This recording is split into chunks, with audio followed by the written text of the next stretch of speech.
Good morning, and welcome everybody, yes indeed, to the, there's this, yes, to, You're hurting his foot. I'm sorry, the Dave's Gone By Facebookio of the program of the, we'll explain all this. First, let's have a proper opening for this very special show called Dave's Gone By. Good morning, good morning, good morning. There goes the Daverhood. And there was much rejoicing. Didn't your meds kick in yet? We got David Lefkowitz here. He's a Long Island arts guy. He's got his own radio show. I want you all to really enjoy a wonderful program done by a fine artist. A glorious thing of unparalleled beauty.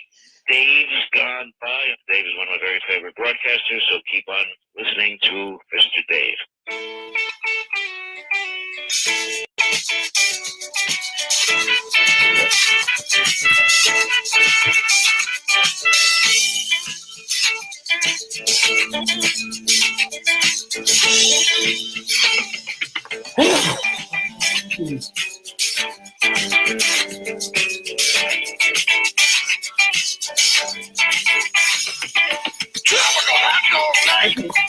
Oh yeah, he's dancing.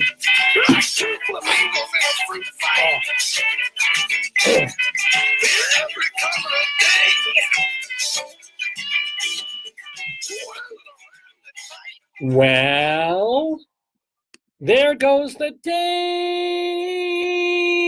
Daverhood. Good morning, everybody. Oh no, and welcome to the Dave's Gone By Facebookio program of the stream with me, Dave Lefkowitz, and our brand new friend. I don't even.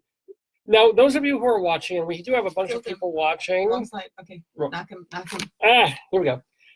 And those have included Stan and David and Carolyn, another David and Frank and Lisa and Vaughn and Drew and Janine and thank you, Stan, for wishing me gesundheit. So hello, everybody. Hi, Janine. She says hi, David, with little green hearts. Aww. But ask her how she gets that. I can't get that. Yeah, how do you do that iconography with a green? I think that's a shamrock and a heart. I believe so. I don't know how she gets a green heart. Well, O'Connor, it would be. No, but how does she do that? Because she's obviously Jewish. So I'm Joseph, speaking of someone who has a Jewish-sounding last name. Welcome to the Daverhood. So I want to ask you that. I want to ask you if this looks familiar, to anybody, if it's from some movie or weird thing or TV show, Jim Henson concoction. Because we went to a yard sale. Oh, it's manufactured by Walmart, so you know it's quality. Oh, there you go. Made in China, contains polyester fibers. That's it. Asbestos. Marketed by Walmart. Oh boy, you can see that is a fine Walmart quality product. Notice it doesn't just have these extraordinary eyeballs, but it's got little feet. Is that what those are feet? Yeah, those are feet. And if you hit it, it makes noise, kind of like a woman. But you know, ow, as the camera hearing this go on. Here we go. Listen.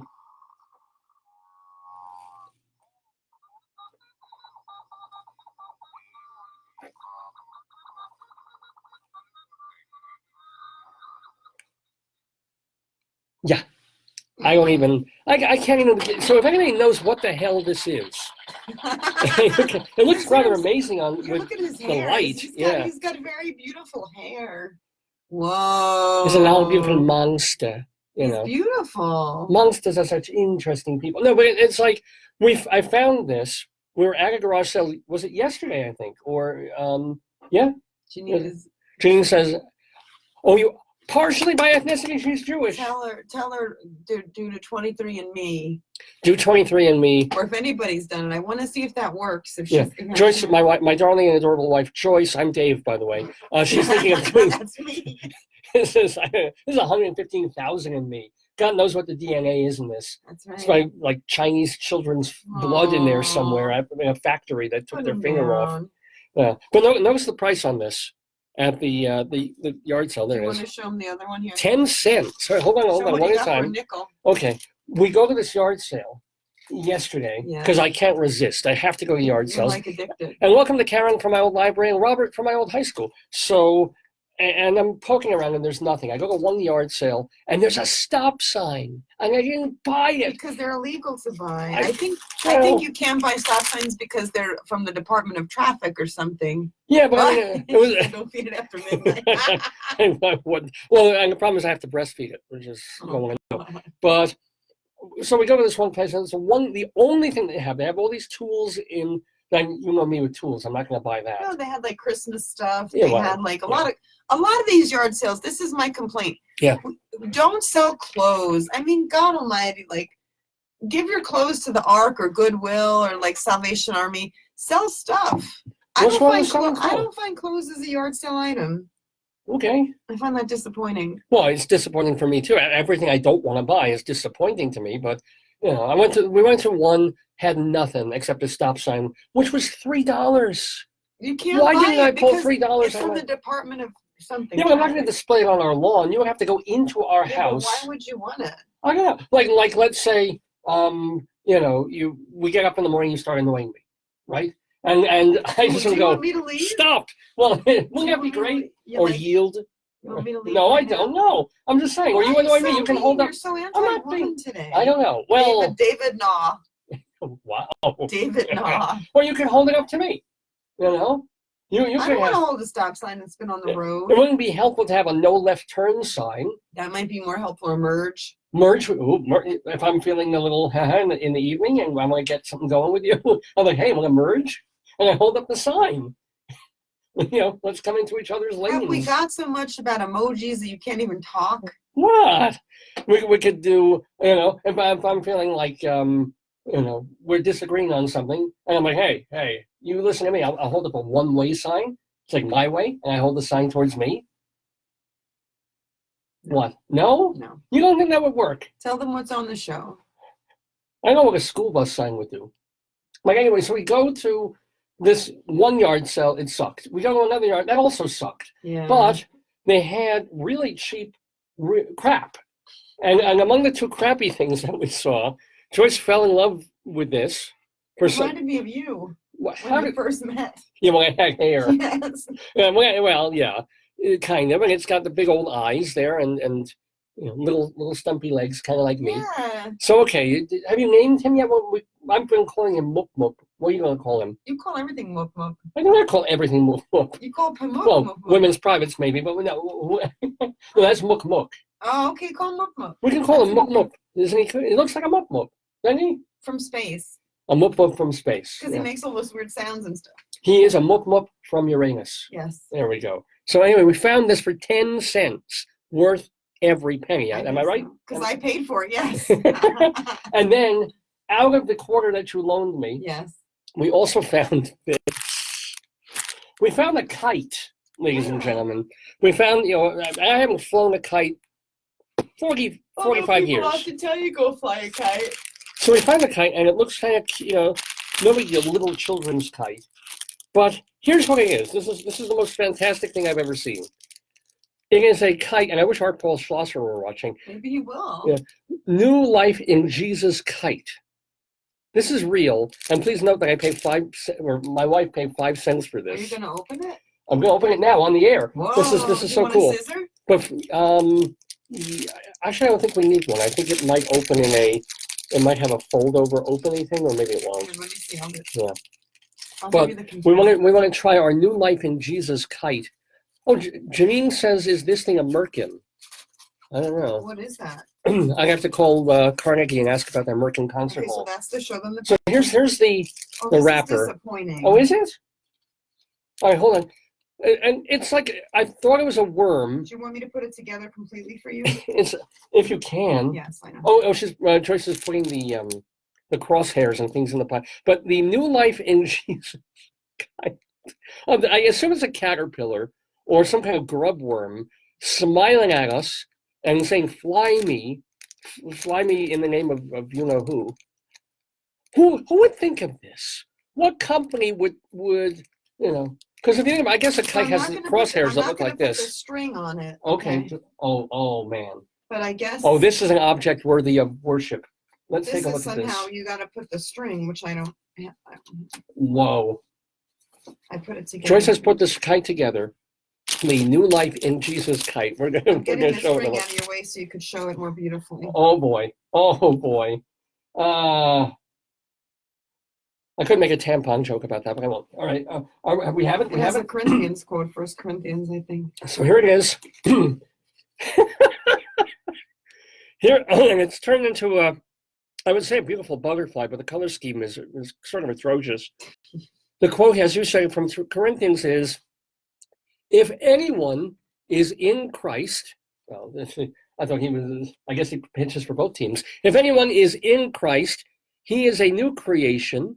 The old has gone, the new has come. Yeah, because kids are really going to get into that whole It's too phrase. long for Yeah, children. right. Heck, children won't know. They need a bigger kite. It's really, look at the tail. Show them the Oh, it's got a tail. nice, nice tail. Yeah, maybe we can try to fly it. It's windy today. Well, where do you fly it from? Well, How do you I hold have it? this. I didn't put the string, but that showed Oh, that's so where you. you attach the string. I didn't do that because I was afraid that you would get upset. And actually, authentically, Jesus was nailed to one of these. Now help me do this. All right, hold on. Are we really going to try to do this? No, not today. There's no wind unless I not fart now. a couple of times. Oh man. We'll have this experiment Classy with it. show. Yeah. I could take a video of you. Flying my new. We could do this right outside I your gotta fix it. Gunter Hall. No, we need more we need place. Do you need Scotch tape? I might have. No, not Scotch tape. It has to go in a certain. This is like a whole deal here. It has to go in a certain way. That's what she said. But ladies and gentlemen, you have tuned into the 669th edition of the Dave's Gone By program with me, Dave Lefkowitz, my darling and adorable wife, Joyce, our new friend, Nice. moop-moop from Uranus, as well as, of course, the Grand Knish joins us on special occasions like today, because this is very special to us. This not only is our 669th episode. It was made in 2009. Oh, wow. Oh, it's 2 Corinthians, not first. Oh, of course. Yeah. It's the Corinthian sequel. Made of fine Corinthian leather, in fact. Oh, okay. I'm going to put this together. I'm sorry. What's Yeah. the show you were saying? But the specialness is not just that we went to the garage sale and got this marvelous crap, but today, 16 years ago today, Yeah. in the evening, 11 o'clock in the evening, Yeah. we went to a radio station Yes, I remember. in Merrick, Long Island at that point. Yes. And Paul was our Engineer. WGBB, Oh Freeport, my God. where good broadcasting begins. No, wasn't it in Rockville Center? Mm. Didn't it No. start in Rockville Center? No, it started in, near borderline almost, Oh, okay. Baldwin, Merrick. Or American Freeport, it was Freeport. Yeah. And then they moved to West Babylon about half a year or a year later. Oh, wow. But when we first got there, it was in Merrick Freeport area. Mhm. This little station in disarray. You want tea? I'm good. I just have to get my throat goblins out. 11 o'clock at night, waiting for one show to end, scurrying in with all my crap. I have paperwork that I do a 3.5 You hour had like a show with. 50-page Yeah. script. You For had each 57 minutes. And he had each part highlighted, and we had the engineer who struggled with reading, I think. And it was he was like, oh my God, yeah. Yeah, I'm going to give 50 pages to a dyslexic No, who's going to yeah, be controlling of course. knobs for the first time, too. I never Yes, I met him once.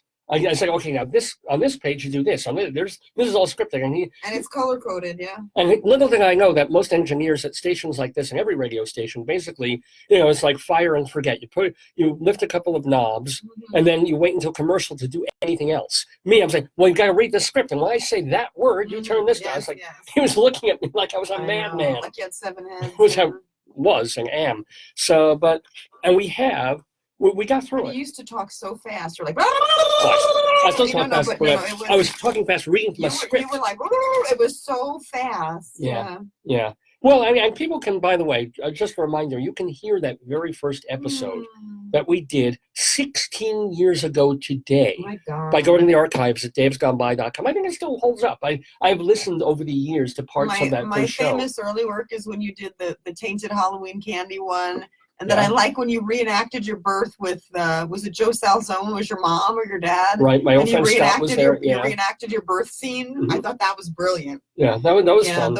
You did a lot of more fun commercials and, I did more skits and sketches you there. did a lot of sketches, yeah. Now, I don't do that as much. Now I do a lot more extemporaneous work, and I do Yes. some pre-preparation and make fun of stuff that other people And have you written. didn't interview people in the early No. show. It was never just meant to be you. an Yeah, interview yeah, show. yeah. That's Oh, interesting. Yeah. I think one of the first interviews I had was the Whistler, Steve the Whistler Herbst. You know, he was kind of a semi-professional whistler. He was really cool.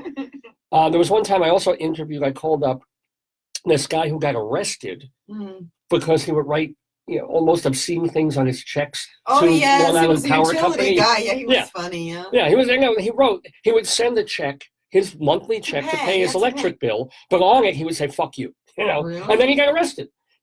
I don't think he said things like that. I don't think it was that direct. Or maybe he wasn't as, No, he didn't use the F word, but he used Yeah, very yeah. nasty language. Yeah, I think they were. They overreacted. Yeah, yeah. And they dropped the charges, and he owned a sporting goods store on Long Island. Really? So I called him, and I put him on the air, and I think that's there somewhere in the first couple of episodes. So things evolve, things change. Now I do a lot more interviews, although today it's just a pure old-fashioned Dave's Gone By without a quote-unquote special guest. But next week we have... Aren't you the special guest? You're my special guest all the time, as is brand new moop-moop from Uranus. What did she call him? Something? He was a metronite, or what is he called? Merkin. Merkin? Yeah. I'll look it up on my Yeah, phone. look up Merkin. Yeah. Like mercantile? Well, not like Merkin concert hall, but Merkin something. M-E-R-K-I-N. Merkin. And by the way, welcome to Michael and David, the playwright, and Ask them Raymond. if they know what a merkin is. Do you know what a Merkin is? If you do. I'm Merkin and also Jewish because I live in America. You're merkin hard. Let's call me. I'm working hard for the money. That's right. And Julie, by the way, and Shannon. Oh, Shannon, my cohort. When I was doing the UNC Masters. Yay, Shannon. She's in Denver. And Janine says you can always send the kite. Remember, if you missed it, folks, you missed the opening of the New Life in Jesus Extraordinary Kite. Oh. I don't know what is a merkin bed? We don't say it. Oh my God, I think I know what it is. Look, David. Is it like a muff? Oh. Yes. No. I can mention it for sure. Please don't. It's disgusting in the morning. There's nothing disgusting about it. It's a pubic beard. Oh my God. What? They have a wig. It's a wig for your Jennies. Oh. Look, and they're, Yeah. American. Okay, well, we'll take a look, folks. If you are a redhead, perhaps you look something like this, or maybe this from the back. There you go. So we could call him, instead of the merkin. I never heard of that. Did you ever hear of Well, that? why would I know about a pubic wig? Actually, it does ring a bell now that we're talking about it. I never heard of that in my life. Yeah. Anyway, Shannon says, I know what it is. I had a... What? Shannon, my old cohort here at UNC, Yes. They says... do make them. They said that Jennifer Connelly, one of the actresses, wore one in a movie. It says Jennifer Connelly needed a merkin. She's on Jimmy Kimmel, so people need them. Okay. I guess so many women have been over the years convinced because of pornography and men's desires for youth to shave down there. So maybe in the movies they suddenly need immediate extra It growth. says the merkin maker behind celebrity nude scenes. Apparently there's somebody who does it. Well, whoa, yeah. It says, stop smirking at my merkin. Dare to wear body hair. Okay. I'm sorry we're talking about this on the Kavanaugh hearing day. This is whoa. I never heard of. How do people know? I don't this know how stuff? people know that. Well, Shannon says she knows somebody who used to make them. Oh my Shannon, God. can you send us one? Ask Shannon if that looks like one. Shannon, if you know any red-headed women or people who make wigs for red-headed women down below, does this look anything like this? Would you groom this with KY? But I don't know. I'm just wondering. But if you can get us in touch with your friend, and they're relatively cheap, if I could buy one, I don't know what I would put it on. Can men wear one? Do they have male merkins? Like if you need... I don't know.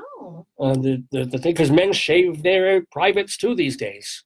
Oh my God, get off this topic. It's making me nauseous. I want one, Dabby. Look, I'm all naked down here. I need some coverage. It's gonna be winter. I'll be cold.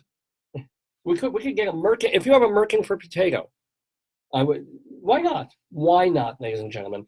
But it has to be lice free. Oh God. Shannon says this is more like the Muppet version of it. He's cute though, hey? I guess a Prairie Dawn. Come on, had he's some cute. hair down there. You Come on, know, he's cute. he's very cute. I'm just saying, Yeah. God knows what Miss Piggy. She was probably shaved. If you were going to take the female Muppets, I don't know why I'm going here. Let's go off of this, please. Move forward. All right, I'm just saying. Talk about it after potato news. All right, fine. And Potato News will be part of the program today, as will, what else will be? Greeley Crimes and Old Times Inside Broadway. We will have a Colorado Limerick of the Damned, where we'll be talking about Buena Vista, Colorado. That is where we do a poem every week, a limerick about someplace in Colorado that's even more disgusting than the idea of making fun of merkins. And speaking of disgusting, we'll go have story time. Oh, yes, we have a new story for you.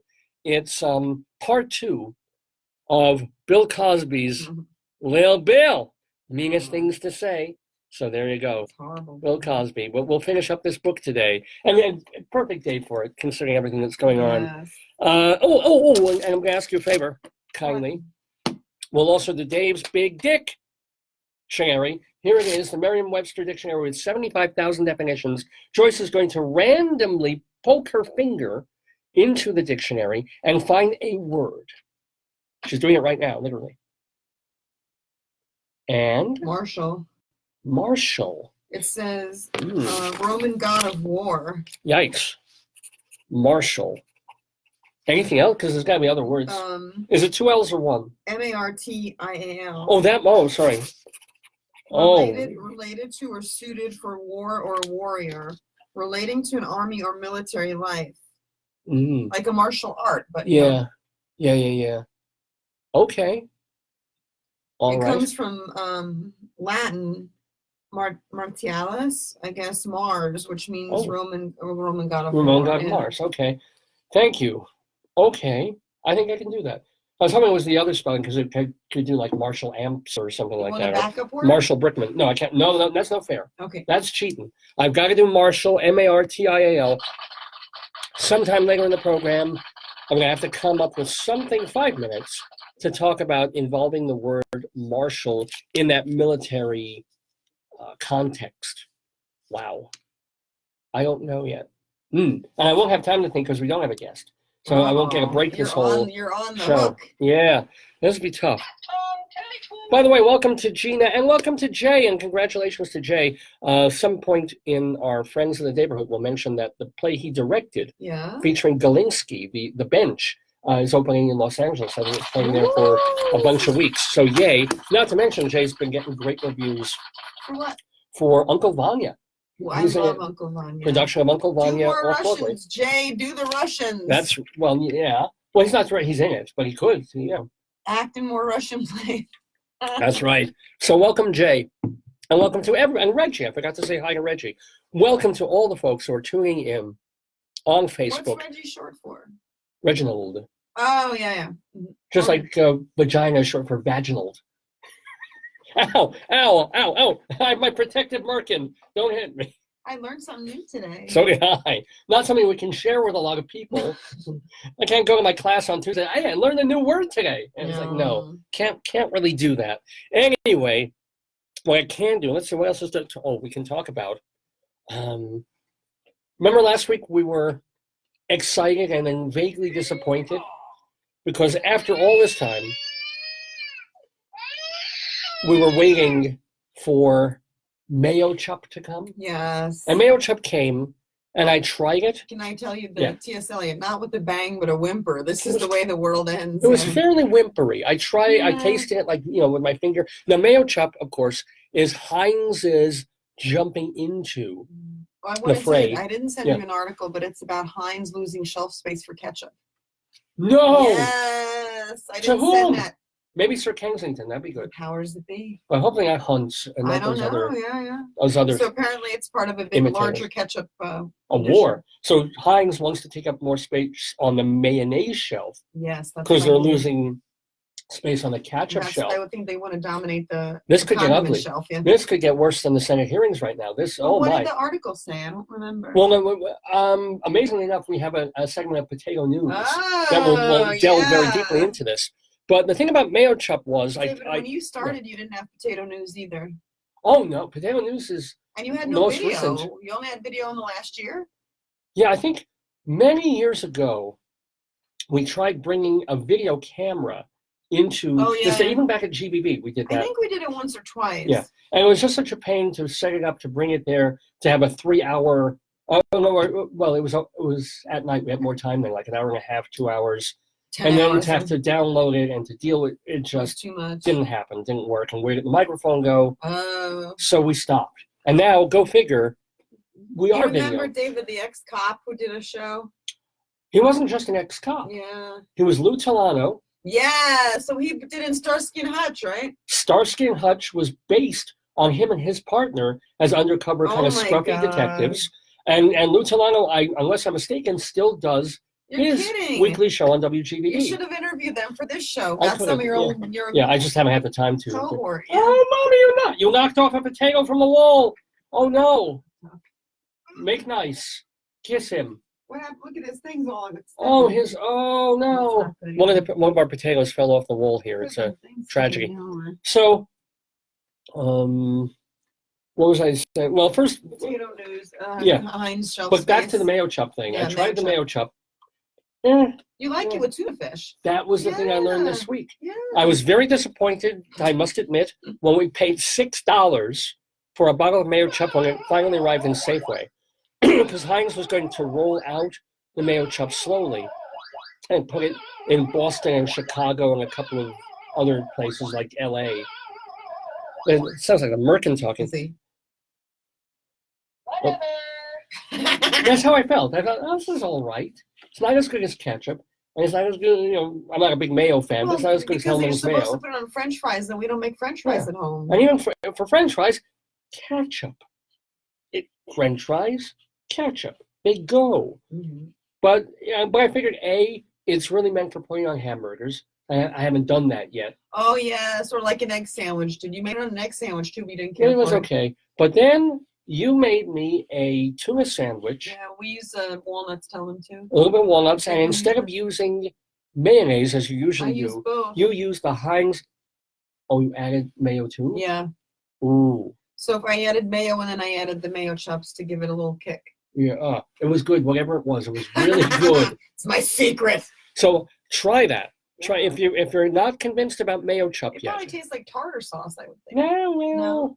Tartar is pure white. Ask people what they would use Mayochups on. Tartar sauce is almost like putting semen on fish. Ask them what they would use it for. What would you use Mayochup for?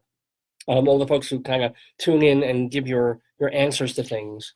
So, but we will discuss the difference between ketchup and mayo and fry sauce, which has been around in other countries for years. This very important distinction.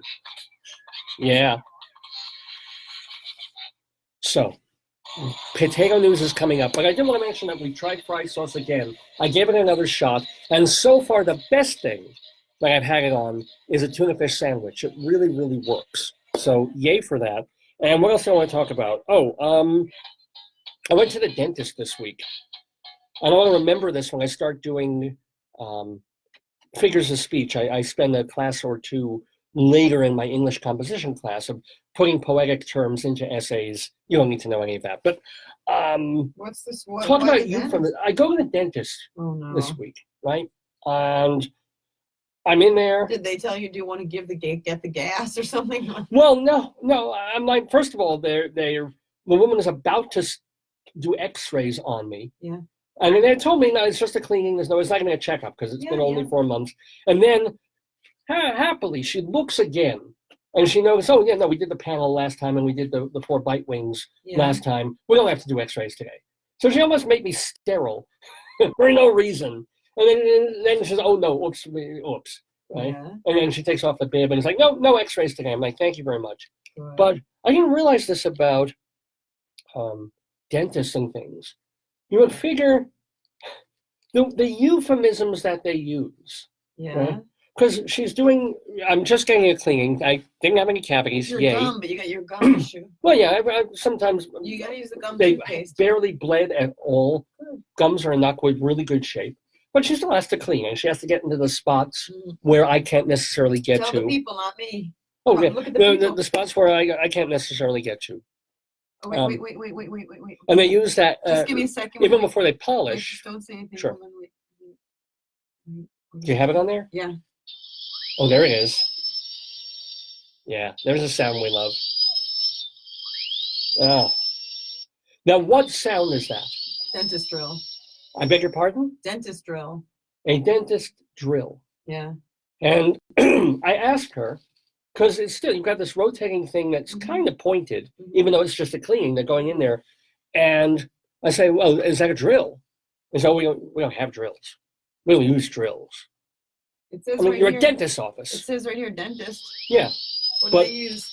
they don't use, even in a cavity, even in a filling, they don't use a drill.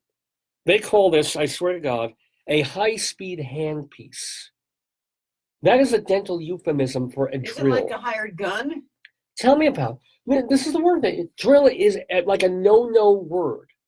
Because I'd be scared if I was a kid if they said I'm going to use the drill. I mean, you'd think like my dad Right. uses a drill in the shop, right? But I mean, it's not even what you're going to tell kids. I can understand if you tell a child sitting there, That's we're going to what's- use the spinny broomstick. But that's what somebody with dementia would do. They would say like, they wouldn't know a key, but they'd say a door opener device. You know, Right. they would describe it in words because they can't get the proper noun. But That's these like a people know. weird- Yeah, maybe Yes, they- not. Maybe high they're- speed, and of maybe course, maybe yeah. they're taking the gas and the nitrous oxide or whatever it is. And then you got the high speed ones, which are 700 rotations per minute. And then you know those lower speed ones, like a and those are like 400 rotations How per do minute. you know all this? Because I asked her.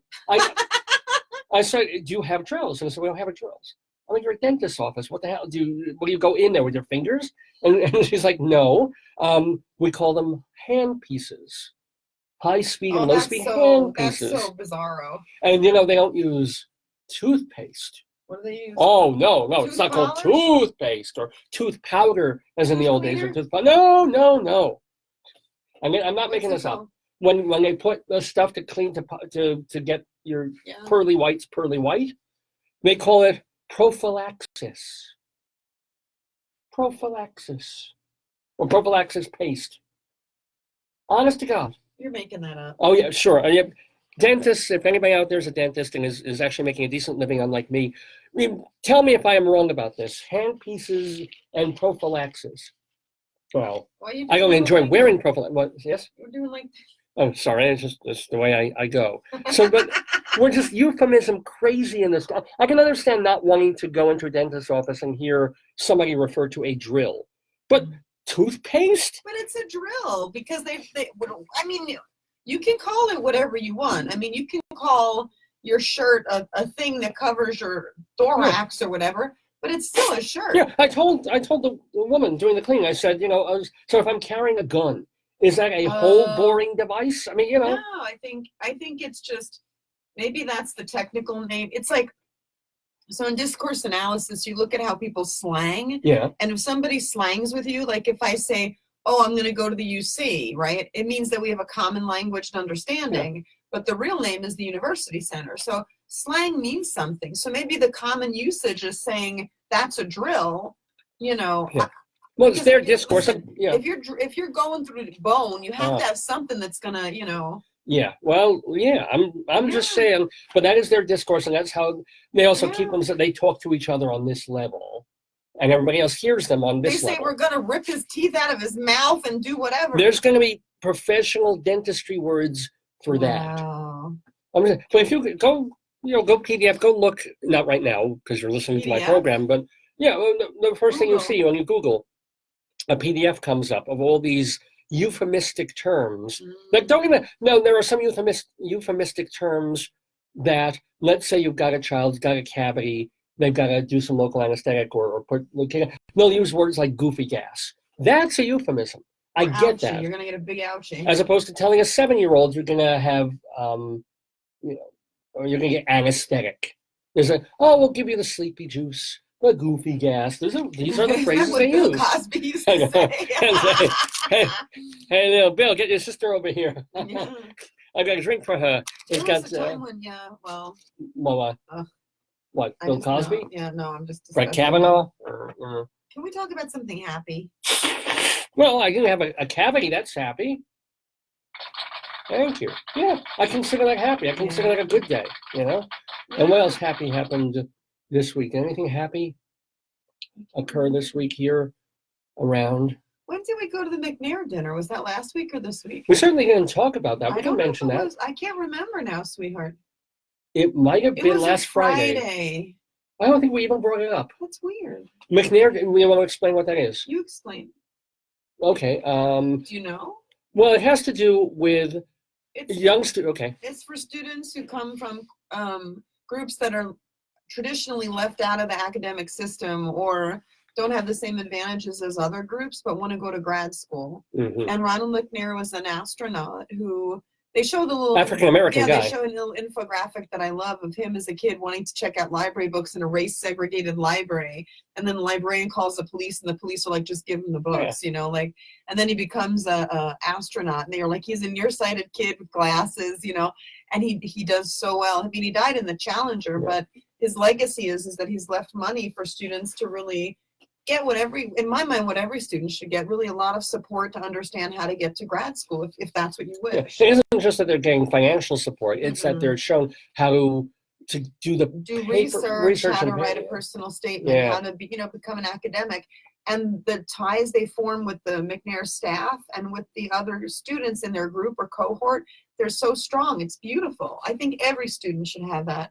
That's retention. So every year at UNC they have them. I guess they have them colleges all over. It would Well, be I for- think in Colorado, I know back east, but here there's a few schools that have McNair. Yeah. So yeah, we're one of them. But we had a dinner, not we, but we went to Mhm. the McNair annual gala here in Colorado. It was lovely. I mean, they had, not everything was lovely. They had a couple of they didn't have alcohol for probably good reason because they're celebrating a bunch of people who are 20 years old. Yes. And also, It was you the don't want a bunch Hollywood of theme, drunks. which I love. I love the Yeah. Hollywood theme. I love Yeah. that. Although some of the mocktails, one mocktail was good. It was like a Shirley Temple Yes. with pomegranate. It was good. Another was like, woo. Well, they had like you have to imitate the alcohol thing, and we don't drink at all. Yeah, So sure. it's like, So they had these mocktails, but I one of think which that's was a good. great idea. So for Yeah. me, like, as somebody who doesn't drink, the idea of having a quote unquote bar with mocktails, I would do that like at a bridal shower. I would do that Oh, at I a make them party. taste better. I think it's a great idea. But I like that idea Yeah. of like, it's festive, but it's not. Absolutely. And they would put so clever. umbrellas in the drinks. They would make them Yeah. look. One of the drinks that was okay Yeah, it had a little was straw. like not a margarita. Well, kind of like a margarita and also a Bloody Mary, where they would rim yes, the glass with salt. and it had a little bit of a kick to it. That was But spicy. again, no alcohol. It was really a cool I idea. thought that was so clever. It was so unusual. I really enjoyed that concept quite a bit. And then they start they do presentations and things like that. And then they had that woman, this opera, Yeah. I guess an opera singer, you Mezzo could say. soprano, I think, Yeah. right? Mezzo. And she comes out, and I think she's going to be like just unendurable because she has this diva way about her. She's a diva. She's literally an opera diva, and she behaves like one. And she like orders this older African American. She's African American. He's African. She orders him as like, That's her husband. bring me my. Who knew at that Oh, point? she said, I'm going to tell my husband to bring water. Okay. Yeah, She's so saying you're because doing she's like ordering. It's like, bring me my water. I'm like, okay, all right.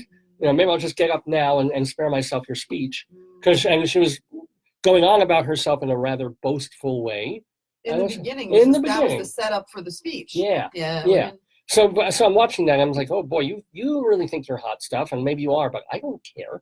And then she gets to her story, and holy crap, what this woman went through as a child. I mean, abuse. Every single thing you could think of. Yeah. I mean, with her father and her mother She and was her given up aunt, by her parents. Yeah. beaten up, Her sexually grandmother. abused. Her grandmother. Told she was worthless. I mean, day after day of absolute horror. Until she won a years. scholarship. Yeah. Well, no, she won a scholarship and she couldn't even take it. No, she did. Eventually. Yeah. It took another year. Yeah, She was going to grab it. The guy promoting the scholarship went to her parents and said, she did this. She earned this. Yeah. They threw him out of the house and beat the shit out of her. Her. It was a teacher. Oh, it was a female teacher. They kicked her out and said, leave now. Yeah. And then they beat the living daylights out of this woman. Yeah. And so, she's telling us, and literally, you cannot hear a pin drop I know. for a half hour in the room. And then they're like, break, ice cream sundaes. Yeah. It's like, what? Yeah, after we're listening to this relentless Yes. horror story of this, I which know. eventually has a happy ending Yes, eventually. yeah. But this horror of this girl who suffered staggering years of Mhm. abuse, and then it's like, and then I survived. I did, and thank goodness for Mhm. this. And then suddenly, ice cream. I know. Lining up to make our own ice cream sundaes, which was quite marvelous. But it was a wonderful Yeah, I love it. evening. It was a really and good food. It makes me so proud that because I've had a couple, McNair students or shared McNair students, and it just makes me happy. I mean, I have a PhD, but I'm first generation. My mom and dad didn't go to college. I have two aunts that went to Columbia and NYU and got PhDs, great aunts. Mhm. But Well, they weren't that great. They're pretty good. no, but for my own family. So I think like it always makes me mad when people don't get ahead because they don't know how. And like if you don't have access to knowledge and that's your barrier, it makes me crazy. Yeah. So the fact that kids can have the support they need, it makes me so happy. Yeah, and that's You what this know, whole yeah. McNair thing is really And all I'm glad about. that you went along. I know that I registered you, but I have to say, like, I've been going to it for years. Mhm. But when I saw that Hollywood theme, I call it old Hollywood because the way it looked. And then they gave the kids baskets, like with books, like How to Succeed, all these things. I didn't know it was And in the yeah, baskets. and Yeah. like they give them a little Oscar or it was beautiful. I thought it was so clever. Like I like that kind of like planning. And the girl who planned it she's an opera singer at UNC. Oh, that's right. We know. We yeah, saw yeah. her at the Courier Inn. Used to be Sodbuster, yeah. No, that was a lovely evening. Yeah. I guess we didn't get a chance to talk about it last Yeah. Saturday, but It that was was a Friday great. ago. It was And super yeah, I'm glad we went. And one of the reasons you were invited was in prior years you mentored. I've had McNairs or co-McNairs, Yeah. It was just awesome. I've had McMuffins. It's awesome. They're pretty good. It's just an awesome program. Cool. And by the way, speaking of awesome programs, we're watching the Dave's Gone By Facebookio program of the stream. If you can maybe angle a little more this way. I can't. This way we can, A, you're closer to the mic, and B, I can, oh, potato. Since this is a special occasion, do you want to bring potato down? Well, not only do we have the Grand Knish with us, not only do we have our new moop-moop with us, but we even talk about excitement. Yeah, we have him, Wait, hold on. our big Spuddy, but we have two of them. How am I going to do this? 16th anniversary Dave's Gone By program here, live. Oh, kissy. Turn on the backside. This one. No, No, they're happy. well, they are happy. Of course they're happy. It's our 16th anniversary, Do you live want on them this with you? October 6th, 2018. What? Do you want them with you? Here, I've got no them idea. No, you can put them back up. But I wanted to share I'll this. put them here, David. Look. Can Oh. you see them? Oh, boy. Yes! Oh my God! Hold on. Oh! Here, Oh, let me get it. Oh, you okay? Yeah. Oh, dear. Yeah. They're kind of hard to wrangle.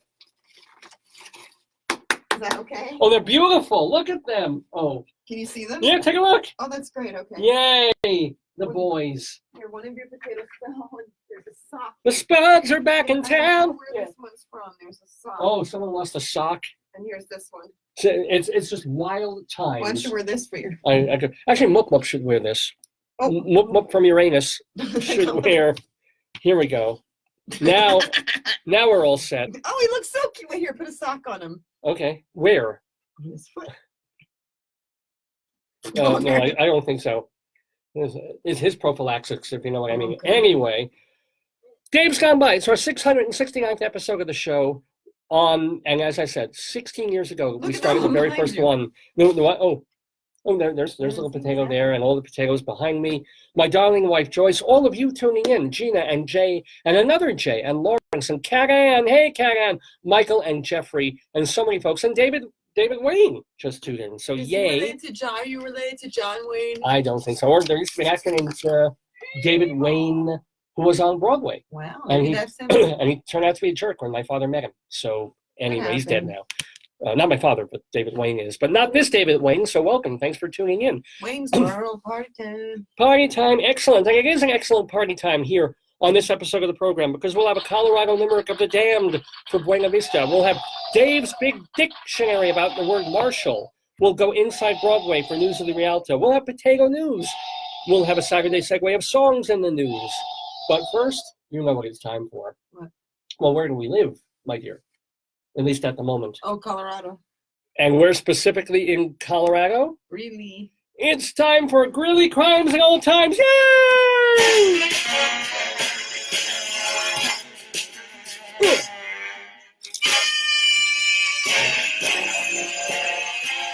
Da da da da. Flagadadoo, fliotandweedy, squilliotandweedoo, shooby splah dee dee. Anyway, yes, Greeley Crimes and Old Times here on Dave's Gone By in the Daverhood on this October 6th, 2018. So here's the deal. We look at the Greeley Tribune newspaper here in town, and they do two really cool columns every week, one of which is called Cop Log, where people call to report strange things to their local police, our local police department in Weld County. Oh, it matches my outfit. It looks like a Snapchat. That's how Snapchat does it. Oh, yes. Yeah, cool. Yeah. Be serious. Okay. No, it's really there's crimes in this town. These are not like murder. This is like somebody sees a sheep in a meadow kind of thing. Yeah, it's not, basically. These are not like, But these are not, our newspaper Wait, compiles here's one, them. Cow on Highway 34. Cow on Highway 34. That's a cowbell, not a sheep. Oh, I get it. Yay. Yay. We make beautiful music together. And that was utterly funny. I like you in the vest, honey. You look very handsome. And like a cow, I'm kind of horny. And that's no bull. I'm milking this as much as I can. I can see that. I really, really am. I'm so happy to meet you. All right, we'll chop that here. So, ladies and gentlemen, Cop Log is one part of it. And then we have another part of the segment that we mixed together called Greeley 100 Years Ago. And these were items that were in the Greeley newspaper, which was back then called the Greeley Tribune Republican, go figure. And what were they printing back then? So we look at it from the lens of 100 years later of what was weird, what was crazy, what was nostalgic, what was funny. Two columns from the Greeley Tribune. So are you ready, my dear, for Greeley Crimes and Old Times? Oh boy. Here we go. Police responded to a craft store on Center Place Drive for a man writing down license plate numbers in the parking lot. The caller wanted police to check him out because, quote, he didn't look official. He doesn't even have a badge or nothing. Wow. The caller said. Why would you be doing that? I don't get it. Well, also, would it be illegal to go into a parking lot and write down people's license plate numbers? But what's the outcome? Like, what are you going to do with them? I don't know. Maybe he wants to complain about them. Maybe they're turned the wrong way. Oh, God. But I think we talked about this already on the show of like our parking lots here at UNC. They're suddenly enforcing not just where you can and can't park, depending on your sticker in the car, but literally which direction your car is turned when you're parking, so that you're pulling into, I guess, or not pulling into the flow of traffic. I don't even understand it. It makes literally no sense to me, but you can get a ticket, even if you're pulled perfectly into a space, if the front of your car is in the wrong way in that space. It's mind-boggling. Well, they're going to make $10 million back any way they can. Yeah. So, anyway. The skin on my back. Woo! Oh. What? Oh, this is exciting. We don't have an awe. Wait, I don't think we have an awe. Wait, hold on. No, I don't think we do. We may used to have. Okay, I got one. Okay, that'll work. Do that one more time. Let me see if there's another one. How about this? Maybe. Well, maybe.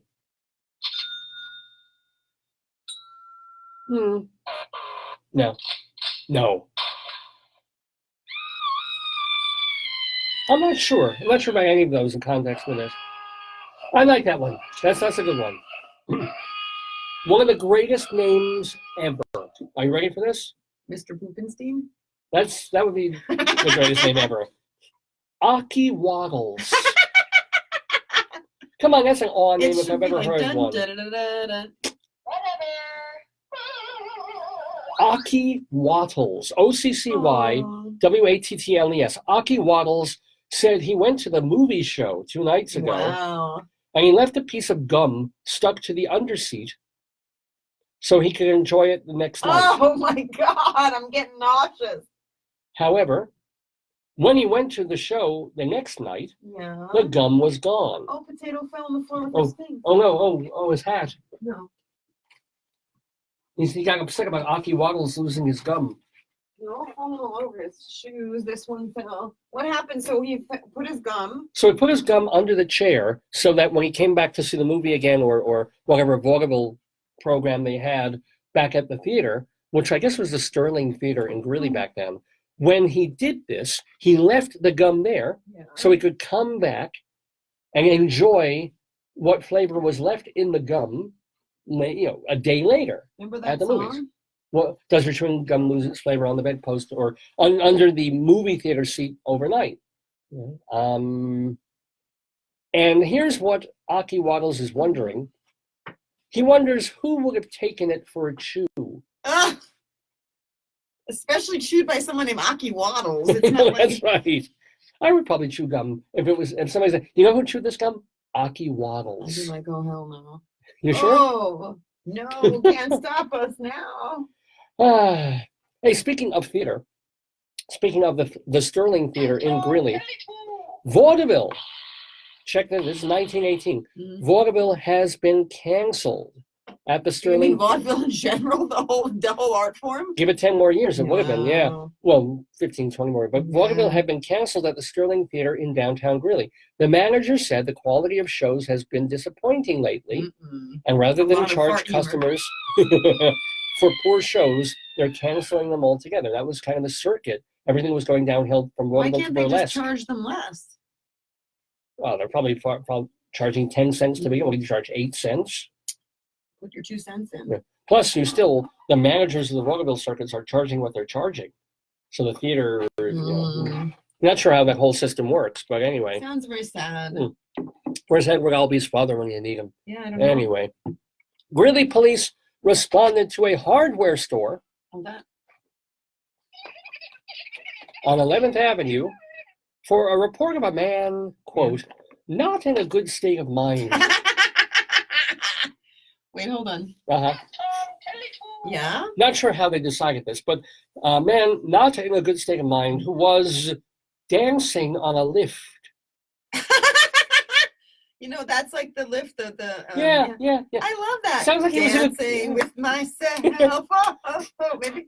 Yeah, if I saw somebody at a hardware store doing that, I think he was in a terrific state It of would mind. be like that river dance for hardware people. Yeah, I wish I were in that state Hardware of mind. dance. Maybe Yeah, hardware dance. I was like, oh man, if I had a hammer. Maybe he heard that the dentists don't call the thing a drill. He got It's like- excited. It's like handpiece dance. I'm doing that handpiece dance. My prophylaxis polishing paste. Oh man. So what can I tell you? I love it. He has a hammer or a screwdriver and a box of screws, and you know what dance he's doing? The twist. Get it? That's a little joke there. I'm happy for him. Yeah. That's not bad. Nothing wrong with that. I think that's wonderful. Unless he doesn't work there. That's a problem. Oh, I imagine he doesn't work Okay, there. well, that's, Yeah. that's the problem. Yeah. You can't just go to a store and start dancing on the equipment. I mean, that's not a pole dance, you know? Oh, it could be if he's buying poles for like the shower and stuff. Yeah. Right? Yeah. Look who's here. Look who's here. Look what's coming up. Get the bell. Get the bell. Potato alert! Potato alert! Ladies and gentlemen, potato alert. Yay! Are you ready for this? It's an actual yeah. potato alert. They're very excited. 2 LaSalle area potato pickers Oh, no. got into a fight in the fields yesterday. Yeah, One man was stabbed yeah. and the other arrested. Great. The stabbed man is recovering in the hospital. This is a happy potato story. They don't like violence. Well, maybe he was wearing this thing. You know, could have been one of the potato people was wearing this, and that's how the other guy. No, that's a Who would family. fight over? I mean, I would fight over potatoes, I guess, but who would? You know, they're happy creatures. yeah, but who knows what went down in the field? We don't know. Could have been a Mayochup versus ketchup fight. Don't worry about that. So maybe one guy said Mayochup, the other guy. You know how It Fiddler on the it Roof couldn't is have horse been mule? because it was so a long time ago. They Well, didn't have Mayochups. They had ketchup, or they probably had Maybe fry mayonnaise. sauce Mayochups. There you go. It was a Maybe very one was from the UK. Ooh. Stuff like that happens. Yeah. Could have been a relish problem also. You never know with those people. No, yeah, that's terrible. Let's see. Maybe beets or rutabaga. Actually, you know what? Instead of tooth powder and tooth polish and Yeah. prophylaxis Yeah. paste, you know what they really ought to call toothpaste? What? Tartar sauce. Get it? Because you have the tartar?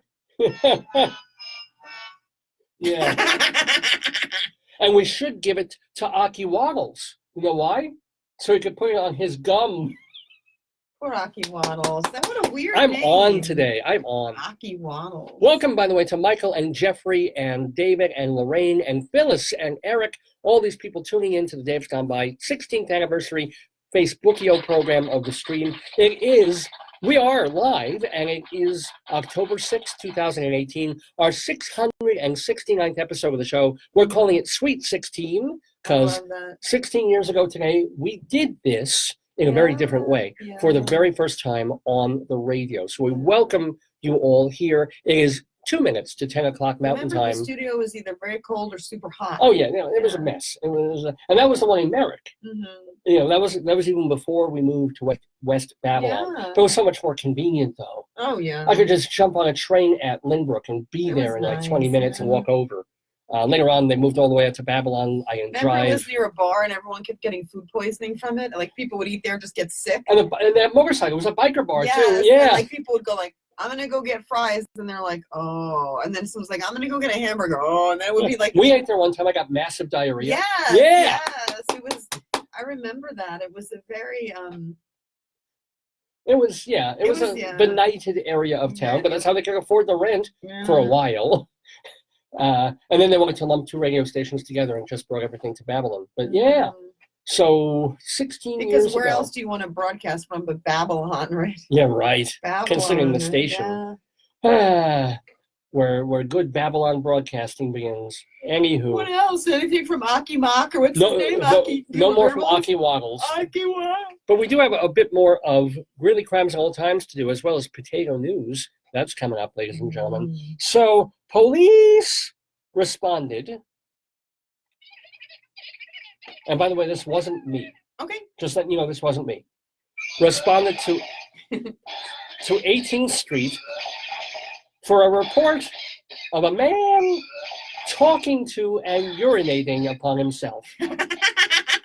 It's the trifecta. Yeah, talk to, right. Urinate, and what's the other one? No, that's just those two. Just two. Okay, so it's the pairing. He didn't hit the trifecta. It's the he was pairing. talking to and peeing on himself. I love it. Yeah. And I don't know why they. know?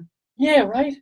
If a guy's peeing on himself, what would you even see? Like a little wet thing. And why would you bother him? If he was peeing on someone else. I think it's just disgusting, no? Yeah. Maybe he's having a bad day. He's drunk. He loses control of his whatever. Look at me. If he goes into a car, if I were a policeman, I would stop him. Yeah. Or if he goes up to me and and he starts peeing on me, I would ask the police to look into that. Why don't they take him to the place where the guy's dancing on the forklift? That would be excellent. Yeah. Yeah, although you try to get pea stains out of woodwork. Yeah, that's true. Yeah. Anyway, that was a recent item. Let's see. Let's find an item that's probably rather old. The Weld County Garage placed a full-page ad in the newspaper urging residents to buy more war bonds, 1918. The motto, crush the Kaiser with your cash. Wow. That's pretty good. Crush the Kaiser with your cash. Was that alliteration? It sure is. Yeah. I'm pretty good one, I guess. Not all that funny, but just this idea of if we ever go to war with North Korea, what would we say? I want to do the yelling one. Where's the yelling one? Make Kim Jong-il ill. Or put the un back in Kim Jong-un. I don't know what we would say about that. Let's crush Korea. How about there's no fun? There's no fun in un. Yeah, that's pretty good. It's not an alliteration, though. Let's kick Kim. It's hard to make an an alliteration this hour of the day. Let's junk Jong. I don't know. Anyway. Read more, honey. Read another All right. Okay. Let's see what else. It's already 10:02. It is. It is 10:02 in the morning in Washington, D.C. Ha! Check this out. 100 years ago, like 2 or 3 weeks ago, but 100 years ago, this time, In Washington, D.C. You look very pretty. Why, thank you. So do you. The United States Senate voted 53 to 31 to not allow women to vote. Yeah. The suffrage bill needed a 3-2 majority, or 2/3 majority, excuse me, to pass. Yeah. 100 years ago, today, when they're voting on Judge Brett Kavanaugh for the U.S., and they're going to put him in, by the way. Murkowski didn't crumble, but Collins crumbled, flaked. He'll be in. Wow. He'll be in. So the more things change, more things. That's too depressing. Do some. Yeah, let's do something funny. All right, Talk please. about Abby Fleckers or whatever his name is. Hockey Waddles. Hockey Waddles. I love Hockey Waddles. Let's make believe that this man is Hockey Waddles. Okay. Even though it's 100 years later, let's make believe. Police responded to 8th Street, but 14th Avenue, Getting close to the Nexus. for a man sweating profusely Ugh. and possibly buying drugs. Yeah. Why buy, unless it's How Hockey can you Waddles. tell somebody's sweating No, profusely? you can tell somebody's sweating I mean, profusely. you got to be pretty close, right? Yeah. Yeah. Ugh. They should combine the men. Like the guy sweating profusely and peeing himself. It'd just be one long Stream. wet all the way A down. stream. Yeah, I like it. Anyway. Oh! What? Oh! What do you need?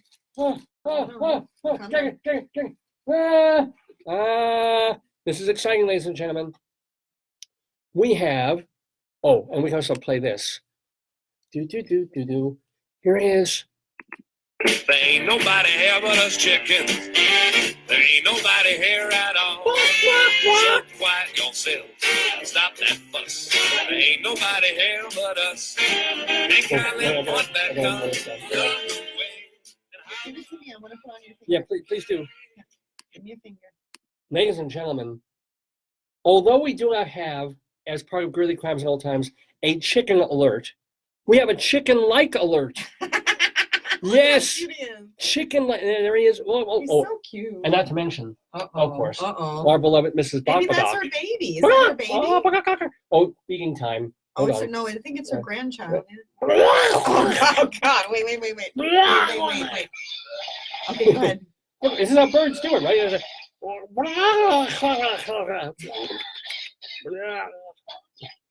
Anyway, we have a chicken-like alert.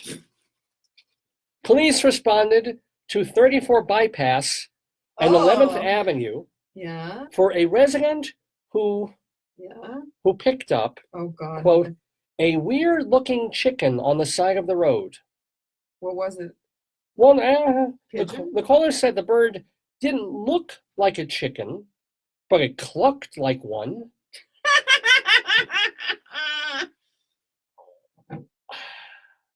What can one even... And why would you pick that up? Why would you... Well, if it's cute, why would you... Why did we get an alert? I don't know if did we talk about this last time?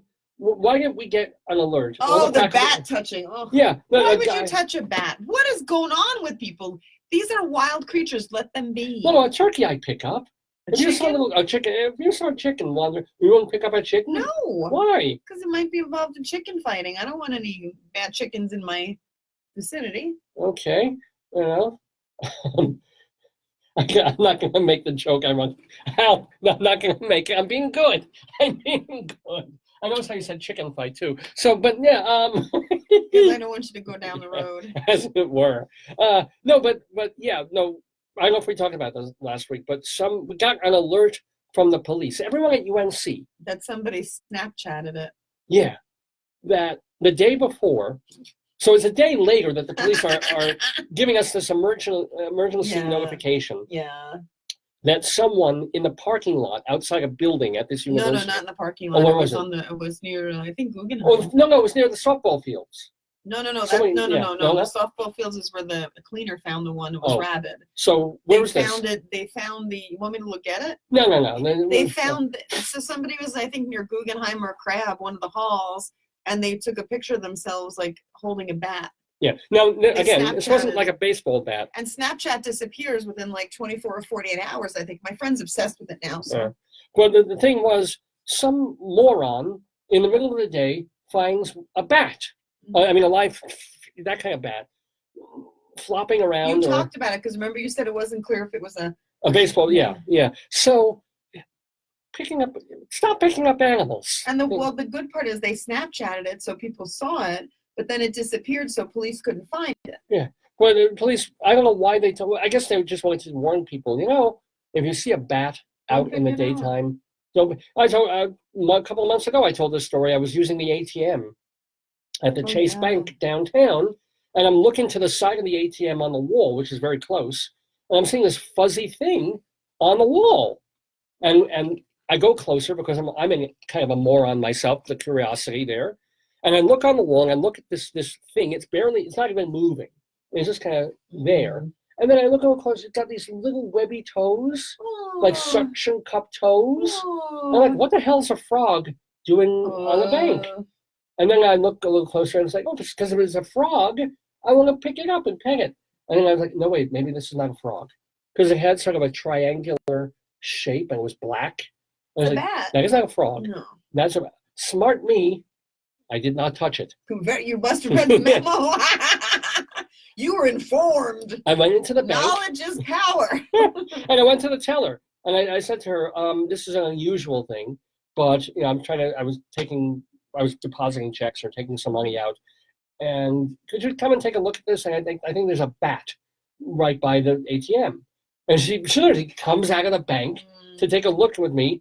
And she didn't touch it. She's smart. She called building management. There you go. So, ladies and gentlemen, if you see a bat, call your building management. Even at nighttime, just don't touch these. So, is a bat a marsupial or is it a rodent? Oh, I don't know. It's some other kind of thing. It's like not even a real animal. Bat, what? I don't know what that means. Oh, I do want to get one thing. What? I hope I brought it. What? Because I forgot to bring it last time. It's beautiful. What is Since we are doing Greeley crimes all the time, I mentioned the Greeley Tribune. What is it? This is, I hope this is what, yes, it is. Okay. What happened, yeah? From the newspaper where we get this column, the column and where we get the info for this segment of the show. Even though they've been, I guess, firing people at the Greeley Tribune to save money. No, that's part two. Hold on. That's part of it. Oh, you love the name. I love this. Yes. I love this. It starts here, though. Somebody's having a fabulous time at this newspaper, the Greeley Trib. This is from the sports section. And there happens to be, on the Denver Broncos, if you follow football, a tight end. I swear to you, he's a tight end, and his name is Jake Butt. Oh, God. He probably never got teased in school or anything. I'm sure he never got any kidding. But all positions for this man to play, his name is Jake Butt. He's a tight end. And somebody at the Greeley Tribune had a great time writing this headline. Broncos butthurt in practice. Yeah. I mean, and you can get away with that because it's absolutely true. It is 100% valid. But, yeah. And if you think they didn't know what they were doing when they were making that headline, they continue it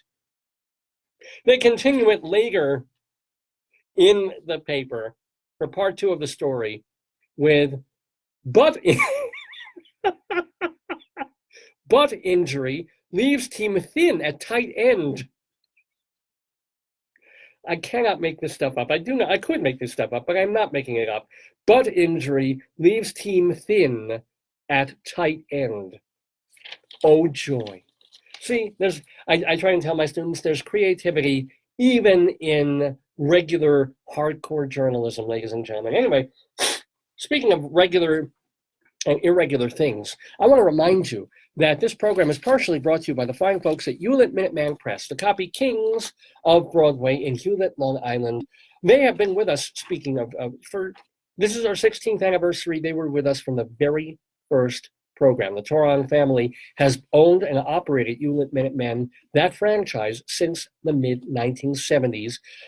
And I've known the family. Miles, unfortunately, is gone. He passed away, but Carlene, his wife, is still there. And the two kids are running the show, the Toron family. They're great. And what are they great at?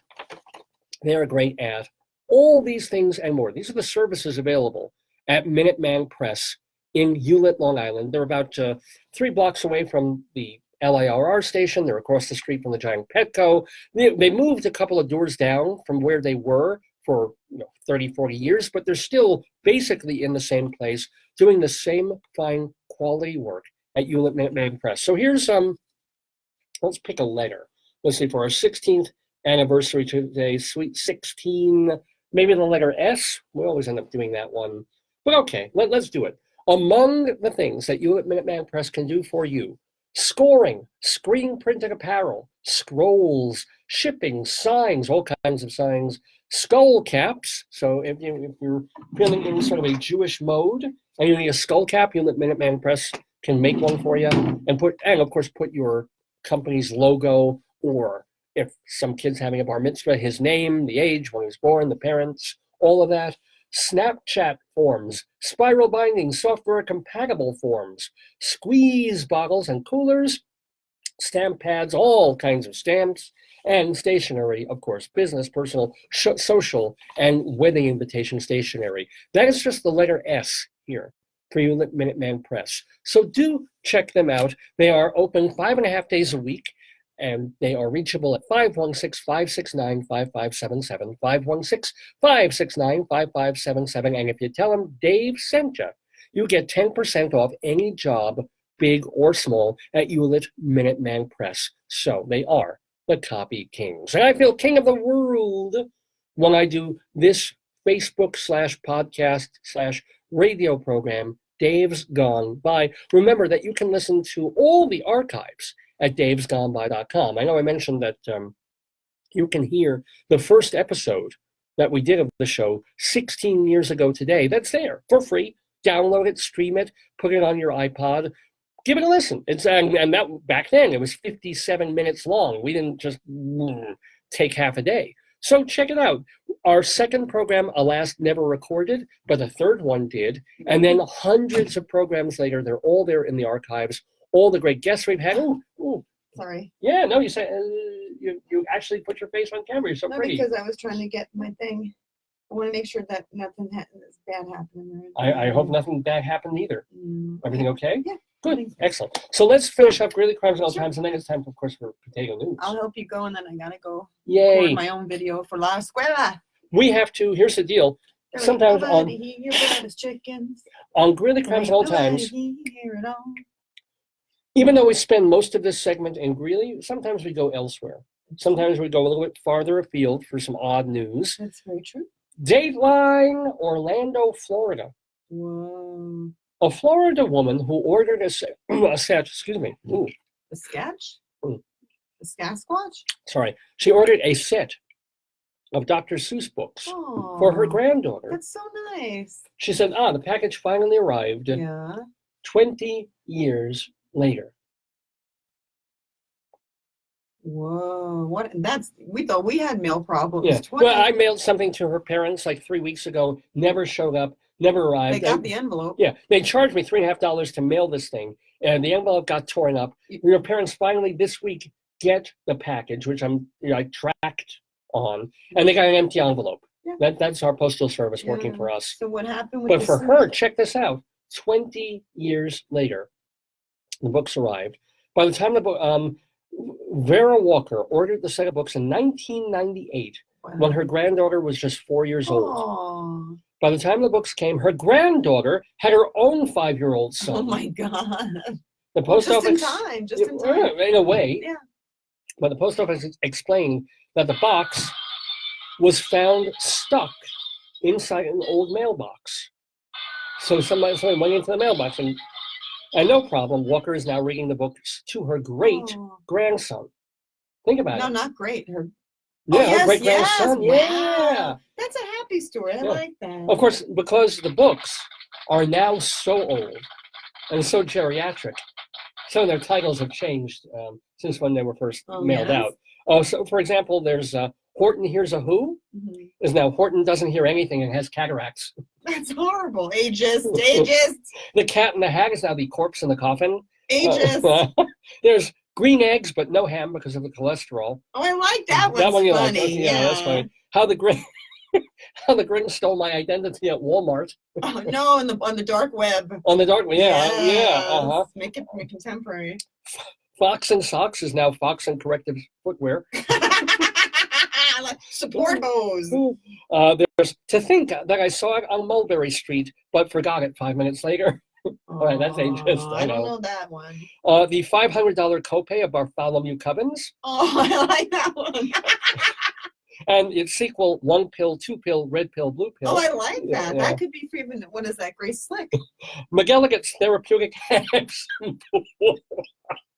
Yeah, I don't know what that is. You laughed through it. Well, it's McGilligan's Pool, Yeah. and now it's McGilligan's Therapeutic Epsom Pool. It should be warm, hot pool. Yeah.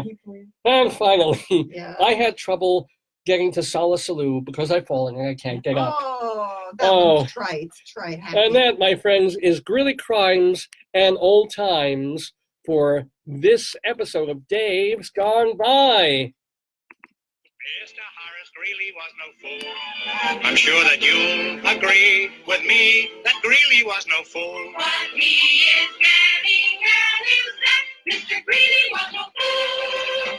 Yippee-yi, yippee-yi, yippee-yi-yi-yi, Adore me. yippee-yi,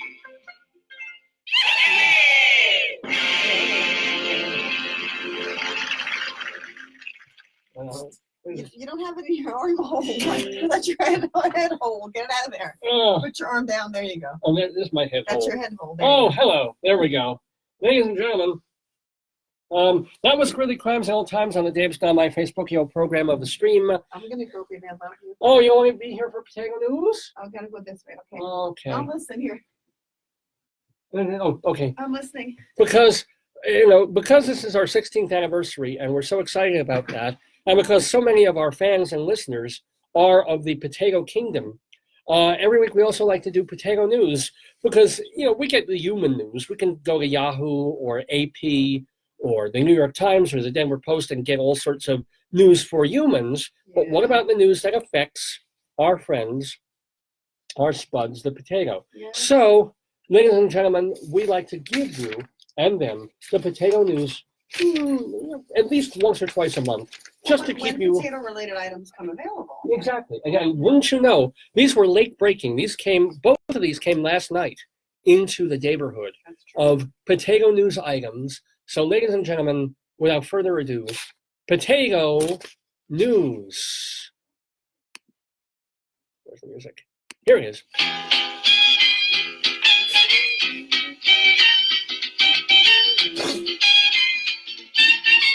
You say potato, I say potato. Let's call the whole thing potato news. Yes, let's do that on Dave's Gone By. Good morning. This is Spudward R. Murrow with the potato news for today, October 6th, 2018. Dateline Chinchero, Peru. Oh my goodness. And a story from atlasobscura.com. Manuel Choque Bravo is a fourth-generation potato farmer Nice. in the Andean highlands, and he's about to perform his magic show. He lines up multiple deformed tubers, indigenous to the area, best known for its proximity to Machu Picchu. Bravo slices his potatoes one by... This is scary. White potato. He slices his potatoes one by one in half to reveal a color spectrum of intense violet and gold hues. Whoa. What's He- in there? He knows to pause and let his audience savor their first glimpse of the beloved Papa Andina. What's that? The Andes potato, Oh, Papa okay. Andina. Yeah, okay. Thank you. Bravo wants to change the world's view of tubers. People think the potato has no healthy properties, but the truth is far from that, he says. By creating unique potato hybrids packed with nutrients and flavor, Bravo, age 32, wants to change the world. In high school, Bravo wanted to pursue law, but one day he arrived late to school and ended up in the wrong class.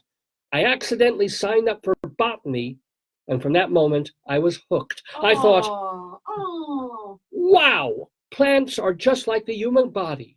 They have veins. Oh God, honey. What was he? Was he taking some Andean drugs at that time? Yeah, I think they have mushrooms and things like that in the Andes that he shouldn't have been poking around with. Yeah. He then studied agricultural, which is very close to agricultural engineering at the Universidad San Antonio Abad. The article notes, if there's going to be an international center for potatoes, it ought to be in Peru. Estimates of the, well, here, check this out. Estimates of the number of tuber varieties there fall between 3,000 and 5,000 types that's crazy. of taters. It's believed that the tuber was domesticated 8,000 years. Yeah, we learned to become friendly. Stuffed potato. They became domesticated 8,000 years ago on the mountain slopes near Lake Titicaca. Oh, come on.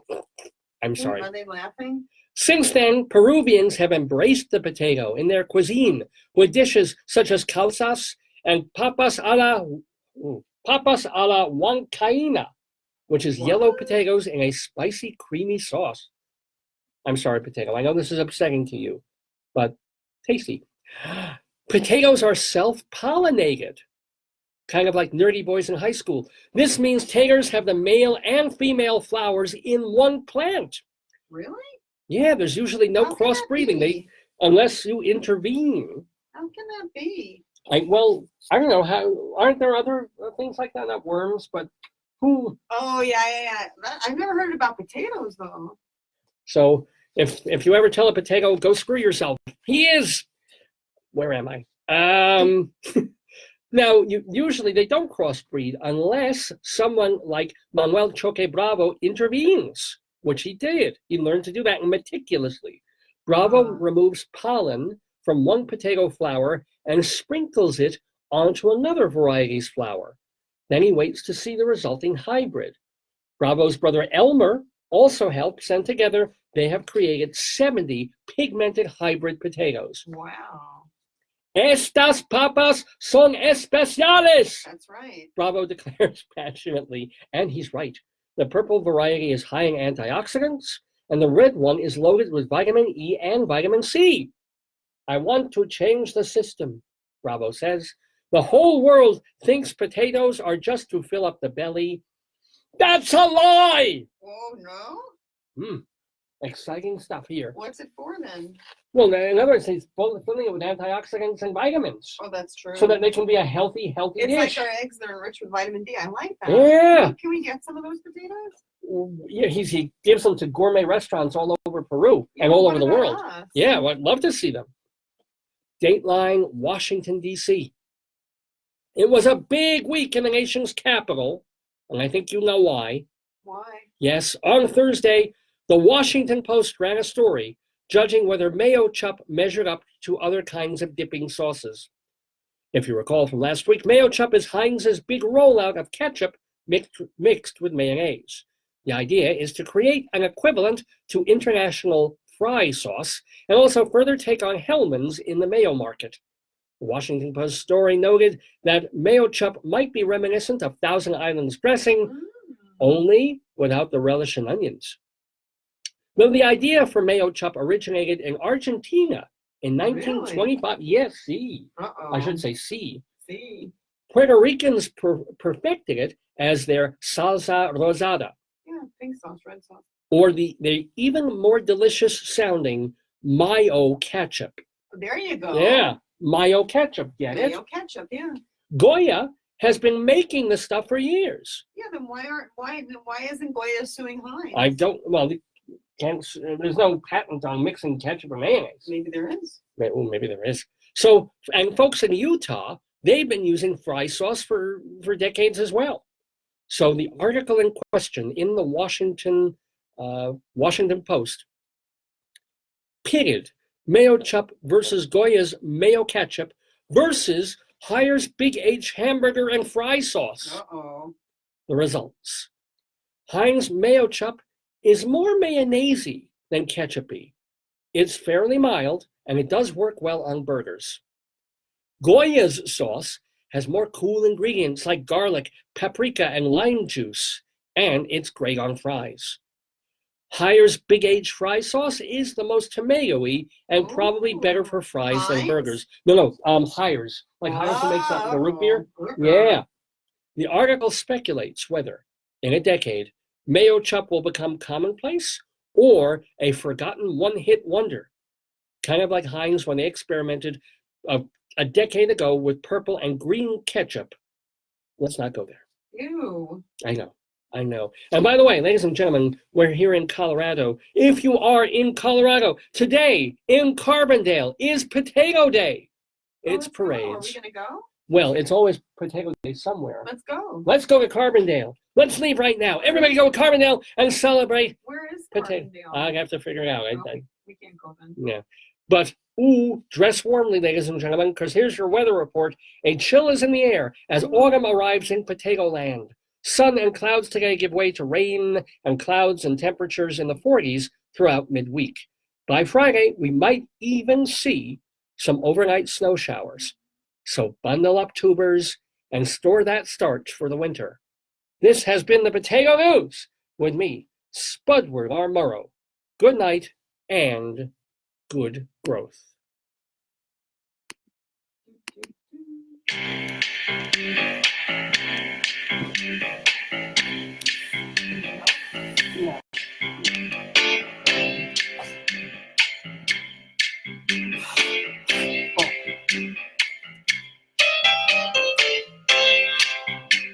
Oh yes. Potato News here in the Daverhood on Dave's Gone By, live with you on this Saturday, October 6th, 2018, our 669th episode of the show. You're watching us on our Facebook page, Radio Dave Lefkowitz. Remember to find out more about the program at davesgoneby.com. Remember also you can email me, davesgoneby@aol.com. And what else can you do? Well, I have a Twitter feed, Radio Dave 2. That's Radio Dave, the number 2. Yeah, I think that'll do it. All that information, do check it out and do tell your friends, your family. I mean, we're here 16 years. We want more and more people watching. I love it when all these folks tune in, Michael and Jeffrey and David and Lorraine and Phyllis and Eric and Walker and, the folks who tuned in earlier as well are still hopefully with us, like Stan and David, two Davids, and Carol and Leeson and Stan and Vaughn and so many great folks who are joining us in the Daverhood for segments like Saturday Segues, for a segment like Dave's Big Dictionary coming up with the word Marshall. We'll also have our Colorado Limerick of the Damned and anything else we got on StoryTime. Yes, more of Bill Cosby's lovely book, Lil Bill and the Meanest Thing to Say. But the nicest thing I have to say right now, first of all, is to thank my darling, beautiful, and adorable wife, Joyce, for joining me in the Daverhood today and for our 16th anniversary. I love you, hon. Pictures. What? I'm sorry? I'm looking at pictures. Oh, she's looking at pictures, but is I can't tell you how helpful it is to have her on Saturday mornings, helping me set up the show, get out of the house, get this going, and then stay with me and have so much fun. Just bantering and then going into Greeley Crimes and Old Times. So thank you for our 20 years of married life and our 16 years. You are indeed. You're bad luck. People send me crazy stuff. Like what somebody sends you? I can't even repeat it. Oh, okay. Don't worry. Anything about merkins? Oh no. No. Okay. And yes, and I also want to thank moop-moop for joining us today, our brand new addition to the Daverhood on some level. Moop-moop from Uranus, who might be a merkin. Don't even want to know. And the Grand Kanish. The Grand Kanish was very, very proud and happy that we had Potato News today. So, okay, honey, I love you. I'll see you later. Love you too, sweetie. I'll give you a buzz when I'm done, or let me know I'll what's probably happening. be working on my case study still. Cool. My video and such. Hmm. Now you can pick me up this evening. Okay. Talk. Well, yeah, we'll keep in touch after the thing. Love you, sweetie. I Thank love you you so too, David. Have a Mwah. wonderful show. Happy Quinceañera +1. Yeah, sí, gracias. It is our quinceañera, that's right. So, one thing that I do love to do on basically every single program, because I am a theater person, an actor, a director, a playwright, and also a theater journalist for many, many years. I love Broadway. I love the theater. And I think it's important to talk about and just let people know what's out there, what's happening on stage in New York and sometimes Colorado as well. So that's why we go inside Broadway.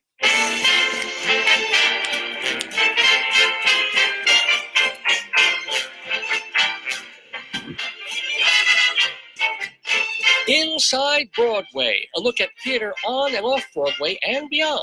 Brought to you by Total Theater and Performing Arts Insider. Curtain going up.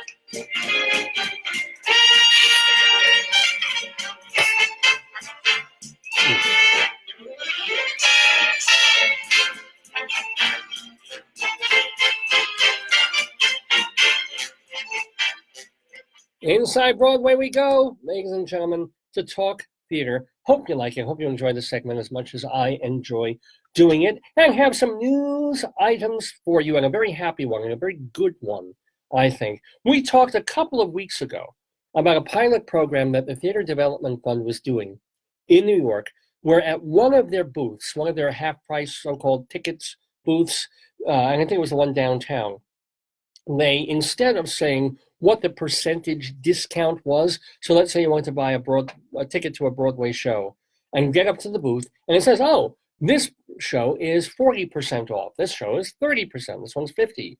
And you kind of had to just go on faith of what it would actually cost.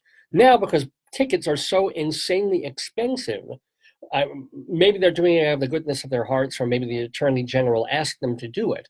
But now, TDF and the tickets booth will not just put up the percentage, but they're actually going to show the price that you will have to pay when you stand on that line, when you get up to that booth, and you say, may I please have an available ticket to Bernhardt Hamlet, to Wicked, if there's anything available up there, to The Nap, to whatever show on Broadway that you're thinking of going to see, right? So now you get the price, and the absolute full final price, including fees. So that is really the good news. Theater Development tried that, it apparently worked, and now they're going to do it at all their places, including the big one in Times Square by that staircase. It will have the exact discount ticket prices on the boards there and at the South Street Seaport. So, and this is great, because when you're standing on the line or thinking of whether to go and stand on the line and get tickets, you can go on your phone, you can go on your computer, and they will show the prices at tdf.org /TKTS Live. tdf.org TKTS Live. So that's all the good news. That's fantastic. It's an informed consumer, knowing and not getting sticker shock, because you'll see, oh, wow, 40% off. And then you realize that the ticket was $250 to begin with, and you're still getting soaked. So at least it's caveat emptor before you get to the window. And I'm sure this is good for letting the line move too. And it's good for people trying to get things going at the booth, because you don't get, or you'll have much less of, people coming up to the booth saying, oh, wow, cool, 40% ticket off to go see, I don't know, what's a current Broadway show? Maybe want to see maybe Come From Away, or Dear Evan Hansen, if I doubt there are tickets available for that, or The Band's Visit, or let's see, Summer, the Donna Summer musical, any one of the 30 or so shows currently playing on Broadway. I say, let me have 40% off ticket, please. And then they tell you what it is, and now you suddenly get the people who were just going to pay and go, and then they hear the actual ticket price, and they go, no, wait a minute, do you got anything cheaper? And now they're holding up the line, and now they're deciding whether or not to stay or go, and the TKTS people just want to move the line along, because it's there for a transaction. It's not like the old days, when I first started using the tickets booth back in college, and you go up there, and you would decide whether to spend $10 or $15 or $20 to see something, not the prices they have now. And that is the bad news, because even now that they're showing what the tickets booth prices are, your eyes are going to bug out. Because, and I looked at these on the web for like 2 days ago. For example, last Monday afternoon, and there aren't that many shows that play on a Monday night, but last Monday, you could buy tickets to Chicago half price, right? The cheapest half-price tickets listed at the booth were $77 to $111, because it was a 30% discount. $77 for the crap cheap tickets to Chicago, waiting online at the booth. Is that scary to you? 50% discount for Once on This Island ticket, $92. I can't imagine those are all the seats. I can't begin to fathom. You could probably buy a $100 ticket to Once on This Island just by going up to the box office. Why would you get a $92 half-price ticket at the tickets booth unless it's like the most perfect seat in the house? Avenue Q off Broadway was $64. I don't know how many fees they're piling into that.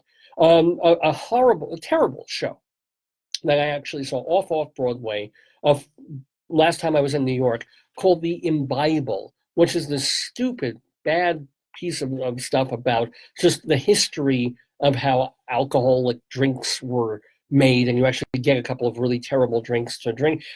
That's $49, and that's 50% off. And okay, the lowest. So here's what I don't understand. Also, the lowest tickets on the Imbible site, like the official website for that show, are $85. So those are the cheap tickets. There are $85. So why are the seats at the tickets booth $49? Shouldn't they be closer to like 42.5? Unless there's a $5 service charge now on what they're charging. And oh my God, the cheapest Broadway show on the tickets booth was School of Rock, with tickets running from $62 to $82 for half price tickets to these shows. Now I am hoping that Theater Development Fund, when they send out those mailers on shows, when things are in previews or running a very long time, that those are significantly cheaper than all those rates. And of course, people have other ways and means to join some of these websites. You join audience extras or theater extras, and you get tickets much, much cheaper than that, but they're not always available. I'm just staggered that you can't get a better deal now at the tickets booth.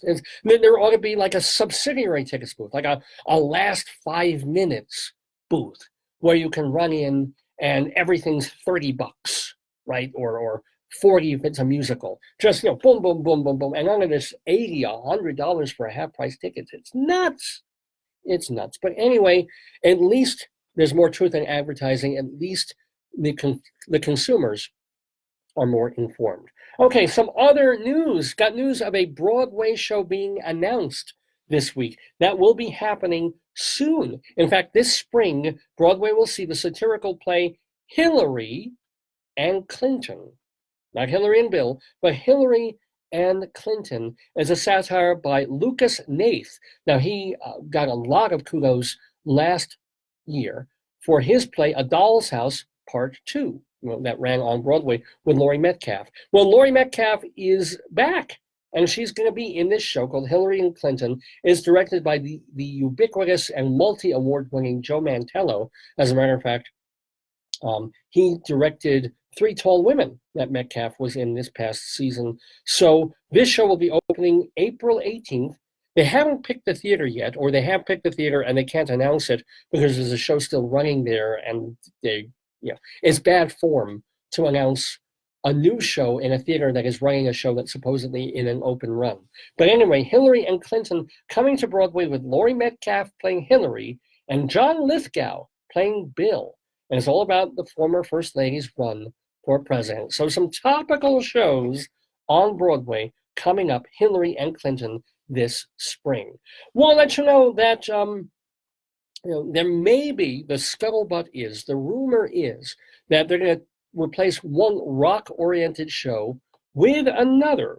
So Springsteen on Broadway, it's been playing a year. It's amazing. He's been doing this now for a year. His incredibly acclaimed one-man show opened back on October 12th, 2017 at Broadway's Walter Kerr Theater. And it's going to be playing there until late in December. As a matter of fact, the final show, they're going to show on Netflix and tape it so everybody can ultimately get to see it in another venue. But that show will close in December, and producers are now very seriously thinking about moving. Well, how do you top Bruce Springsteen? With Bob Dylan. They're going to take the acclaimed Bob Dylan show that's at the Public Theater now called Girl from the North Country, and just got extended through late November at the public. And it's all about, taking Bob Dylan songs and plugging them into the context of really hard scrabble people having a rough life trying to get along in like coal mining, West Virginia area, America, a real Americana kind of show. Not so much rocky as kind of folky music, but also, it's not just Dylan songs from his early protest music period, but it's through all of Dylan's career. But anyway, it got great reviews in London. It opened off Broadway a couple of weeks ago, got mostly good reviews there. Some critics really hated it, but a lot of critics think it's a major work and worth seeing. And it's kind of sold out. So the producers are really thinking, even though the show is very dark and very grim, that it might have a shot on Broadway. And they're talking seriously about moving it to the Walter Kerr Theater in the spring once Bruce Springsteen goes away. But anyway, that's just the scuttlebutt on Broadway. Now, if you want to know both the scuttlebutt of Broadway, the gossip, and what's happening there moment to moment, week to week, month to month, you want to get to Performing Arts Insider, the Bible of Broadway since 1944. This is the journal, the magazine that people in the entertainment industry turn to when they want to know the details of every single show on, off, and off Broadway. What do I mean by that? Let's go through this real quick. Second page, table of contents, masthead information for sure. Then a guide to the Broadway season. All the shows that are still currently playing, all the shows when they're opening on Broadway, and a little map of the Broadway district. That's on one page. Then we've got a guide to Broadway theaters and their tenants. Every single Broadway venue, the address, which company owns it. Is it Drew Jamson? Is it the Schuberts, the Nederlanders? How many seats does it have? And what shows are in them when they're opening and closing, and what shows are going to be planned to be in them in the weeks and months ahead. Press agents on the next page, how you contact them, all the folks who handle the shows playing in those theaters. Then a list of every single Broadway show, previews, opening and closing dates, and where they are, and the press agents handling them. Same thing, and you can't find this anywhere else, for every off and off Broadway show. List after list after list. A guide to awards in the theater and special events. For example, this one has the American Theater Wing Gala. There's also the Broadway Flea Market and Grand Auction that we talked about a week or two ago. And then more awards and special events. And then the meat of the magazine, the heart of the magazine, our guide to current shows on Broadway. All the information. Let's just pick one, shall we? I mentioned Come From Away before, because actually the folks who wrote it were on our Tony Award special a few months ago. Look at this. I'll bring it as close to the computer as I can. You have the people who wrote it, how to contact them, David Hine and Irene Sankoff. You've got the set designer, the lighting designer, sound designer, casting people, it's Telsey and Company, the current cast of the show, the awards that it won, Drama Desk, Tony Awards, other things like that, a bit about the plot, notes about the show where it tried out, and then look at all these. That is just a list of all the producers of the show and how to contact them. So, Broadway shows used to have one or two producers above the title. Now they've got dozens. How do you contact them? Maybe you have an idea for a show and you want to start raising money. How do you do it? Whose pockets do you pick? It's these folks. How do you reach them? There's the press agent for the show, who put out the original cast album, how much money did the show cost to capitalize, the theater that it's in, here it is, and then the dates that it opened. It's currently in an open run. Imagine that for every single show on Broadway and off Broadway too. Every show, all of that information. You cannot get that info anywhere else but in the pages of Performing Arts Insider. It's got an index in the back. It even has a cabaret section for people who like the nightlife. Nowhere else. How do you get this magazine? Pretty simple. Go online. Go to performingartsinsider.com. Performingartsinsider.com. All the info is there. You can buy either the full season of 21 issues or just get the monthly edition once a month. Either way, it's an expensive publication, no question, but those people who subscribe renew year after year because they can't get this anywhere else in this way. You can open 100 windows on your computer and still not find all the information that they have in Performing Arts Insider. You can also, if you're in New York, pick up a copy a single copy, on the stands at the Drama Bookshop and also Theater Circle in Midtown in the West 40s. Performing Arts Insider, it's the Bible of Broadway. And by the way, the folks who publish Performing Arts Insider, that's Total Theater. They're a wonderful organization, and they have a website of their own called totaltheater.com, which is free, and it is full of theater reviews and articles. Now, you can even click, you can go to the homepage of totaltheater.com, and there's a link where you can see every single review ever written on the site. I mean, not the entire review, a hyperlink to each review alphabetically. And there's almost 6,000 of them on there, all for you to use for research, for your entertainment, to find out, hey, my local theater is doing a production of this show. I wonder if there's any old reviews of it when it was off Broadway, or when it was playing in Cleveland, or when it was playing in Los Angeles, or playing in Milwaukee. Totaltheater.com is the place to go. Do check it out. Well, we're checking out Broadway news items here on Dave's Gone By in our Inside Broadway segment. I mentioned the show that is definitely coming to Broadway in the spring called Hillary and Clinton. There's another show that is probably coming to Broadway in the fall. So about a year from now, they haven't set the theater or the actual dates yet, but it looks like the Tina Turner show, a show called Tina, about the life of the great Tina Turner, that will reach Broadway in fall 2019. The book is by Katori Hall. She wrote a popular play called The Mountaintop about Martin Luther King a few years ago, and it's directed by Phyllida Lloyd. She's more known in England than here, except for one little musical that she directed called Mamma Mia. So she'll be directing this Tina Turner musical, which has very strong plans to come to Broadway next fall. And I want to let you know that the York Theater Company, and we like the York Theater Company here, not just because they're good and they do a real service off Broadway of bringing back musicals that are underappreciated or kind of forgotten, and give them another airing sometimes. We also like them because Jim Morgan, the artistic director and their set designer, was a friend of the Daverhood about a decade ago. So we follow the York Theater, and we want to let you know it's kind of cool. They've announced their annual Musicals in Mufti series. So they take these lesser-known former Broadway shows, sometimes off-Broadway as well, and stage them in a bare-bones way. So it's a cross between a full staging and a concert reading. They call them Musicals in Mufti. You might think of them as Encores Light. So they've announced a slate of 3 shows that they'll be doing over the next few months, and all 3 of them are dedicated to Alan J. Lerner, the book writer and lyricist, the guy who is best known for a couple of shows called Camelot and My Fair Lady. Well, New York isn't doing those. They're doing some lesser-known forgotten shows by Alan J. Lerner with other people. For example, in 1979, he did a show called Carmelina with music by Burton Lane. And it's all kind of a lighthearted show about an Italian woman who cons U.S. GIs into believing they're the dads of her daughters. If you want to know where Mamma Mia got its plot from, probably kind of got it from Carmelina. Anyway, the show flopped on Broadway in 1979, and it ran only 2 weeks, and yet in those 2 weeks, the score of the show with lyrics by Alan J. Lerner was Tony nominated. And the York Theater's revived this one a couple of times, so they know they've got a good property there. Check out Carmelina. That will be coming to Musicals in Mufti in the months ahead, in January, as a matter of fact.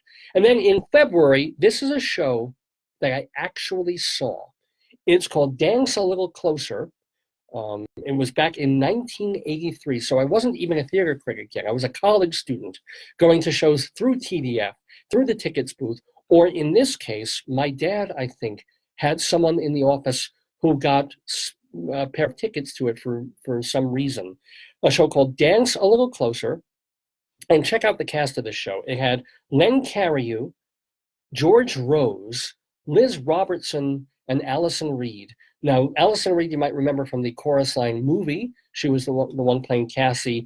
And Liz Robertson, not really well known, but she became Mrs. Alan J. Lerner. In fact, she was the 8th and last Mrs. Alan J. Lerner. So I remember this. I went to see, my God, 1983, 35 years ago, going to see the show with my dad, sitting there, hearing the overture, watching Len Cariou come out and do a very catchy opening number.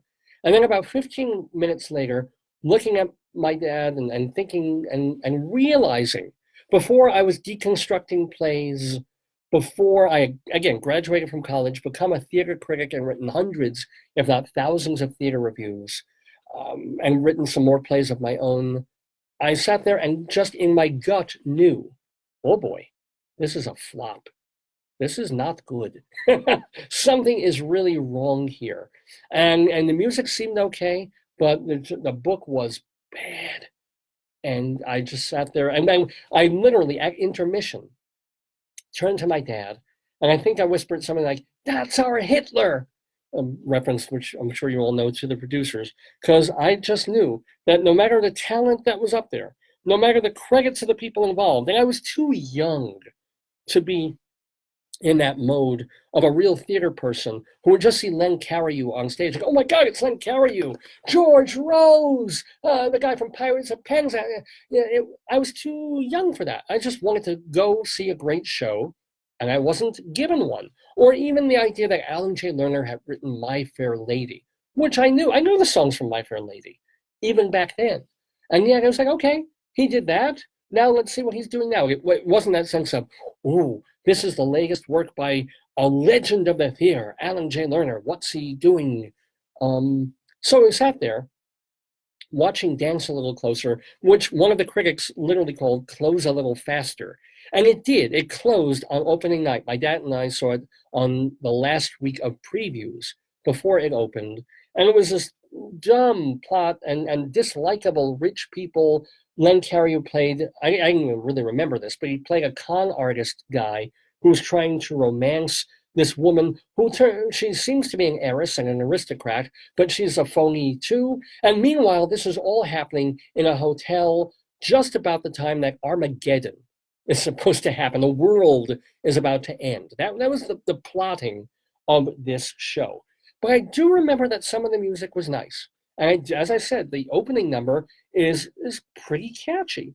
And so I was like, okay, at the end of it, I looked at my dad. I think he liked it a little bit more than I did, but I think we both knew this is not going to stick around. We didn't know it would close on opening night, but that was Dance a Little Closer. And so if you're curious, and I have to admit, I am curious now. If I happen to be in New York in February, and I might be, I might go see the York Theater's Mufti revival of Dance a Little Closer, just to see, and they've tinkered with the book, I'm sure, or maybe just chopped out whole swaths of the book and they'll do mostly the score, which would be really cool and interesting. I'm tempted. I don't know. And speaking of the Mufti series, one last one that they're doing in March is, honest to God, this was a musical that did not make it to New York. It closed in Boston in 1971. The music was by John Barry. The book, as we said, by Alan J. Lerner. They made the musical Lolita, My Love. Well, now, it's funny, and yet I've done this spiel before, that to make fun of any idea becoming a musical is pointless. But who would think the life of Alexander Hamilton would make a good thing for a musical, or 1776, all these men trapped and arguing about the Constitution and the Declaration of Independence? Well, who would think that would be a musical? And yet, 1776 has become a classic. On Broadway, a decade or so ago, James Lapine and a couple of other people turned a James Joyce short story into a musical. It was called The Dead. James Joyce's The Dead, the musical.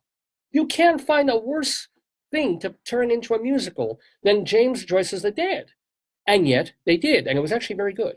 There was some traditional Irish songs woven into the fabric of a story that takes place in a dinner party. Well, if you have a dinner party and you have all these guests, you do have the makings of a musical. Old Possum's Book of Practical Cats. Who would turn that into a musical? So to say that Lolita, they turned La Strada the Fellini film into a musical. And well, it's such a sad thing with a tragedy. But wait, no, it's a circus and a strongman and travelers and eccentric characters. And it's not a romance for the leads, but there is a love story there. So why not? Well, it's only after it doesn't work that you look back and you go, who would make this a musical, right? So Lolita, My Love, with a book by Alan J. Lerner and lyrics by Alan J. Lerner, not so far removed from the years when he had written still Camelot and My Fair Lady. So, and On a Clear Day, You Can See Forever. So really, as I said, really interesting musicals in Mufti series coming from the York Theater in January, February, and March. 3 Alan J. Lerner shows. Be there or be square. Now I've been talking about Dance a Little Closer. They did put out a cast album, which is rather miraculous. If it hadn't been an Alan J. Lerner show, they probably wouldn't have bothered. But because of his name and because of the people involved, they did in 1983. So even though it ran one night, there was a cast album of Dance a Little Closer. Let's hear a bit of the finale of that show. Dance a little closer, like it used to be. I need someone warm inside my arms, so please don't run away from me. Dance a little closer till the morning light. I don't want to feel.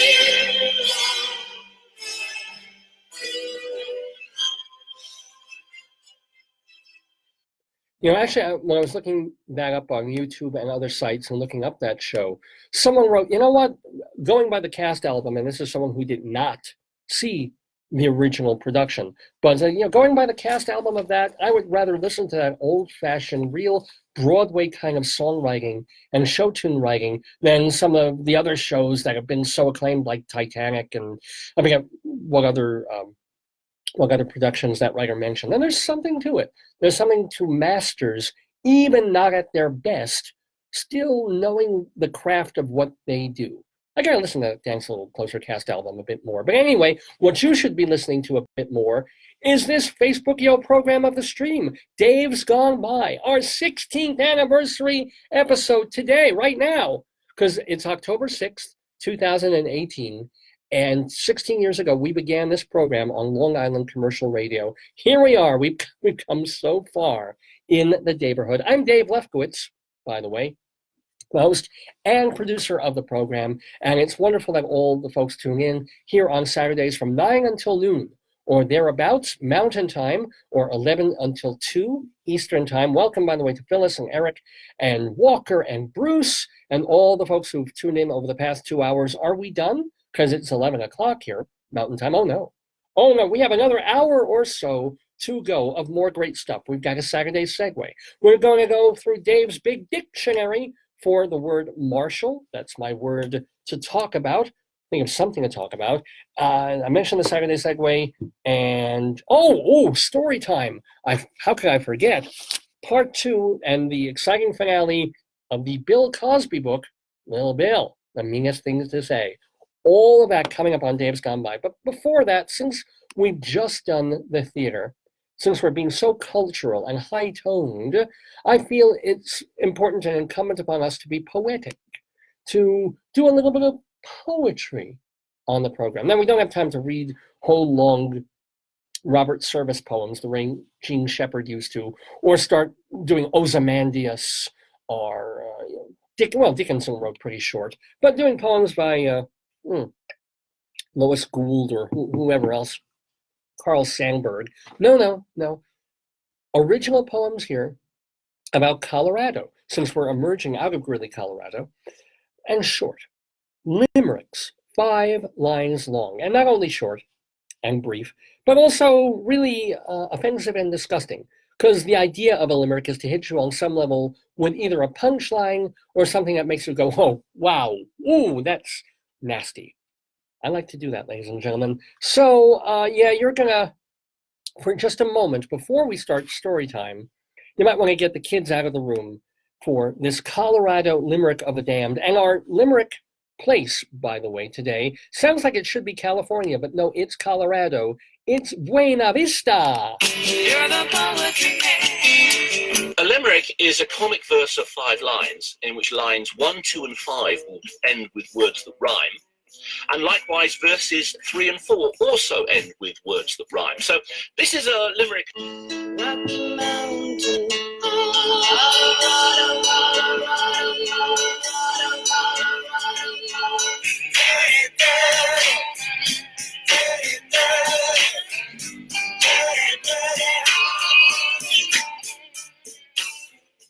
Dirty, dirty, oh, dirty indeed. So we go to the lovely sounding Buena Vista, Colorado for our Colorado Limerick of the Damned today, October 6th, 2018. Let me tell you a little bit about Buena Vista.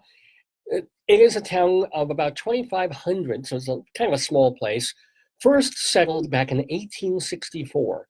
They found that it was really good land for agriculture, which helped carry the town through both good and lean times. And now it's known for camping and hiking trails, and they have 2 hot springs there.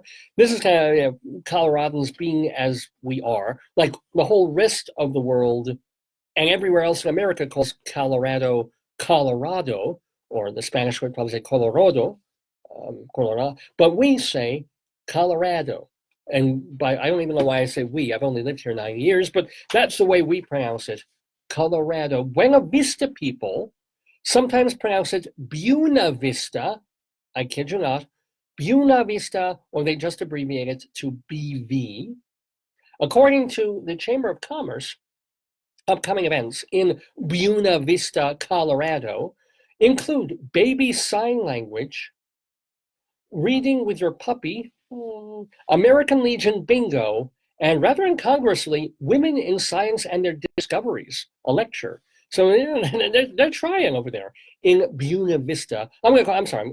For me, it's Buena Vista. Isn't that where Walt Disney came out of it in California, where you see the rockets and the castle and everything? But anyway, our Colorado Limerick of the Damned, ladies and gentlemen, we're going to do a poem, a short offensive poem about Buena Vista, Colorado.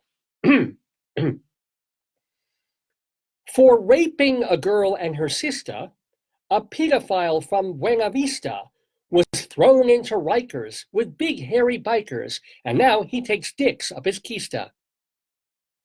That could have been the Brett Kavanaugh story, ladies and gentlemen. No, it's our Colorado Limerick of the Damned. Write your complaint letters to me, Dave's Gone By, at AOL.com. And by the way, if you want to see more of my limericks, because we've been compiling them, as well as, I mentioned before, I'm a theater critic, all my theater reviews, or bunches of them anyway, stories that I've written, some of my full-length and one-act plays, all the songs I've written over the years. There's actually a website for that. I don't mention it enough, but it is davelefkowitz.org. So like my name, davelefkowitz.org, tons and tons of reading pleasure and sometimes pain at davelefkowitz.org. Well, that was our Colorado Limerick of the Damned. Now we mercifully move on to something else, maybe not so mercifully. Ladies and gentlemen, months ago, I started a segment out of the blue just because I found a book in my local service station, and it was a children's-oriented book, probably from the 8 to 12, 13 range, called A Cow for Hansel. And we spent weeks and weeks reading that marvelous story. And then we've done 1 or 2 more since then. Well, story time it is. So bring the kids back into the room because, yes, indeed, ladies and gentlemen, it's time for a new, part 2 of our story. Tell me a story, tell me a story, tell me a story. Remember what you said. You promised me, you said you would. You gotta give in, so I'll be good. Tell me a story, then I'll go to bed. Yeah.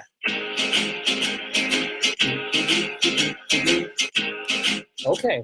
So as promised, I will tell you a story. And the story that we've been telling last week, and then we will finish up. We will get to the finale this week of Bill Cosby, his Little Bill book series, The meanest thing to say. So now what's happening here, if you missed the first installment last week, you've got Little Bill, this character that Bill Cosby invented, maybe somewhat based on him as a child, before he was a molester of sorts, was this nice black kid growing up named Little Bill. And Little Bill's a good child. He likes playing basketball, he goes to school, and then this bullying kind of kid, this kid who says mean things, starts picking on him and picking on his friends. So I forgot the kid's name. I've already forgotten from last week. He's got a teacher. Then this new boy, Michael Riley. Michael Riley is picking on him and some of the other kids, and Little Bill's cousin, Fuchsia. There she is, Fuchsia, also there on the basketball court. Why they're playing basketball court under a full moon, I'm not sure. And Michael is taking on this girl. And he makes fun of Little Bill, saying, "You shoot like a girl." And then, of course, Fuchsia takes a basketball shot. She shoots like a girl, but in a good way. But this embarrasses Michael Riley, and he's like, "Tomorrow, I'm coming after you." Oh, well, let's see. And then Little Bill comes home. He talks to his parents. He's kind of upset about the basketball contest and stuff at school, about doing the dozens, really. It's about coming up with mean things to say to other people. Well, okay. Now we get finally to chapter 3 of Little Bill. The next day, Michael was waiting for me in the schoolyard, and I was ready for him.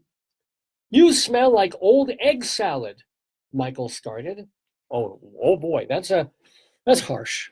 That's a tough one. I think a couple of senators put that out there this morning during the voting on Judge Brett Kavanaugh, saying each other smelled like old egg salad.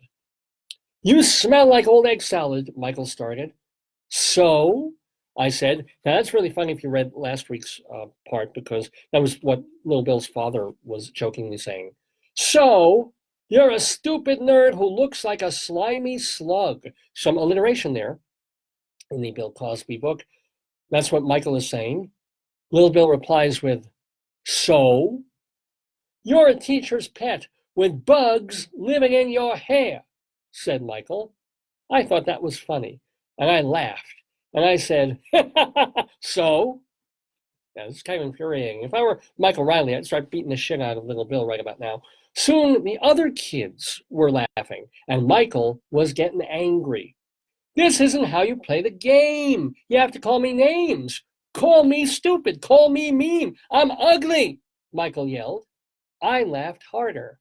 He was funny. "So?" Michael yelled even more. This is like Brett Kavanaugh on the stand.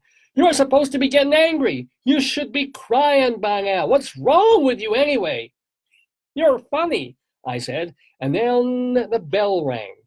"I'm going inside," Michael said as he ran off. I looked at Andrew, his friend Andrew. "So?" we said at the same time, and we laughed. That must be Andrew right here, who later, I guess, became Carrot Top. And there's Michael running off, kind of being pissed off, and these other kids laughing. Haha. Let's see. And then we walked to our classroom. Michael was sitting all alone at his desk. I kind of liked him, and I felt sorry for him. That is just bullshit. I was saying, if someone is making your life miserable, and even if he's not physically pounding on you, you might feel sorry for a bully, but you're not going to kind of like this person who's been tormenting you. I'm sorry, you would rather put a shiv between his shoulder blade and his neck. That's just me. Anyway, Little Bill goes up to Michael and says, "We're playing basketball during recess. Do you want to play?" I asked. "Sure," Michael said quietly. "You can be on my team," Andrew said. "He's a lousy player," I said, grinning at Andrew. Michael smiled too and said, "So?" We all laughed together. And outside, I held out my hand. Let's see the little visual here. And Michael gave me a high five. Now, the scary part is, since this book is written by Bill Cosby, I'm not quite sure where Little Bill's other hand is going on either Michael or perhaps his cousin Fuchsia, who was drugged earlier in the book. So, but anyway, that's it. That is the meanest thing to say. Why don't we read the bios of the people involved in this book? It's a nice book, I have to say. But Varnetta P. Honeywood did the illustrations, which, as I said last time, are kind of Horace Pippin-ish. She's a graduate of Spelman College and the University of Southern California. She's a Los Angeles-based impressive genre painter. Don't even know what that is. Her work is included in many collections throughout the United States, Japan, and Africa. She's appeared on adult trade book jackets and in a children's book called Shake It to the One That You Love the Best. I repeat, here's a cartoonist who was working with Bill Cosby, and she did the illustrations, here she is, for a children's book called Shake It to the One That You Love the Best. Nothing really to say about that. Okay, and hey, this guy, you know him, there he is. He's not even wearing a sweater. He's got a shirt like I do. Bill Cosby is one of America's best-loved storytellers, known for his work as a comedian, actor, and producer. His books for adults include Fatherhood, Time Flies, Love and Marriage, knows a bit about that, and Childhood. He holds a doctoral degree in education from the University of Massachusetts. Okay, that's nothing that I can make fun of there. Oh well. Maybe we might find something funny though. Other books in the Little Bill series. Let's see some titles of these Bill Cosby related books, shall we? All the meanest things to say. Well, we know that one. The Best Way to Play. Best way to play. Well, first you shave off a pill in the girl's drink. No, Little Bill and his friends want the new Space Rangers video game, but their parents won't buy it. How can Little Bill and his friends have fun without it? Get the girls come over. Okay, the treasure hunt. Little Bill searches his room for his best treasure. What he finds is a great big surprise between his legs. Ladies and gentlemen, that was Little Bill Cosby, the meanest thing to say, here on Dave's Gone By, where it has been story time in the Daverhood. Well, we are in the midst of our 16th anniversary episode of Dave's Gone By, our 669th broadcast of the show. And although my darling and adorable wife joined us early in the program, and although moop-moop from Uranus is with us, and of course Mrs. Bafagok joined us early in the show for a chicken alert, and the Grand Knish, and all the other potatoes join us every week here in the Daverhood. We don't have, quote unquote, a special guest this week. I just wanted to do kind of an old-fashioned Dave's Gone show, like the kind I did when I first started the program. You know, we've been known over the past few years of having some famous people on the program, some special guests, musicians, celebrities, writers. But when I started the program back in 2002, it was an hour of me making jokes, doing sketches, spouting off my opinions on things, doing some cultural stuff. And the idea of having regular guests honestly did not start until a year or two or three into the program. But since then, we are, of course, very proud of all the people who have been part of the Daverhood. We call them friends of the Daverhood because they've stopped in either in person or mostly over the phone to talk with me or with Rabbi Saul Solomon for a half hour or 40 minutes or so and share their lives, share what they're up to.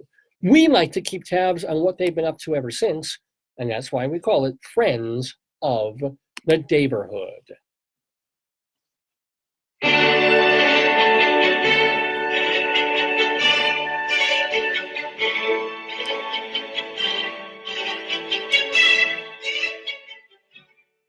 Yes, indeed. People who've been on the program in the past, what are they doing now in the present? Well, let's let you know. For example, I want to tell you that tonight, October 6th, Anita Gillette is doing her cabaret show, Me and Mr. B. Now, Mr. B refers to Irving Berlin.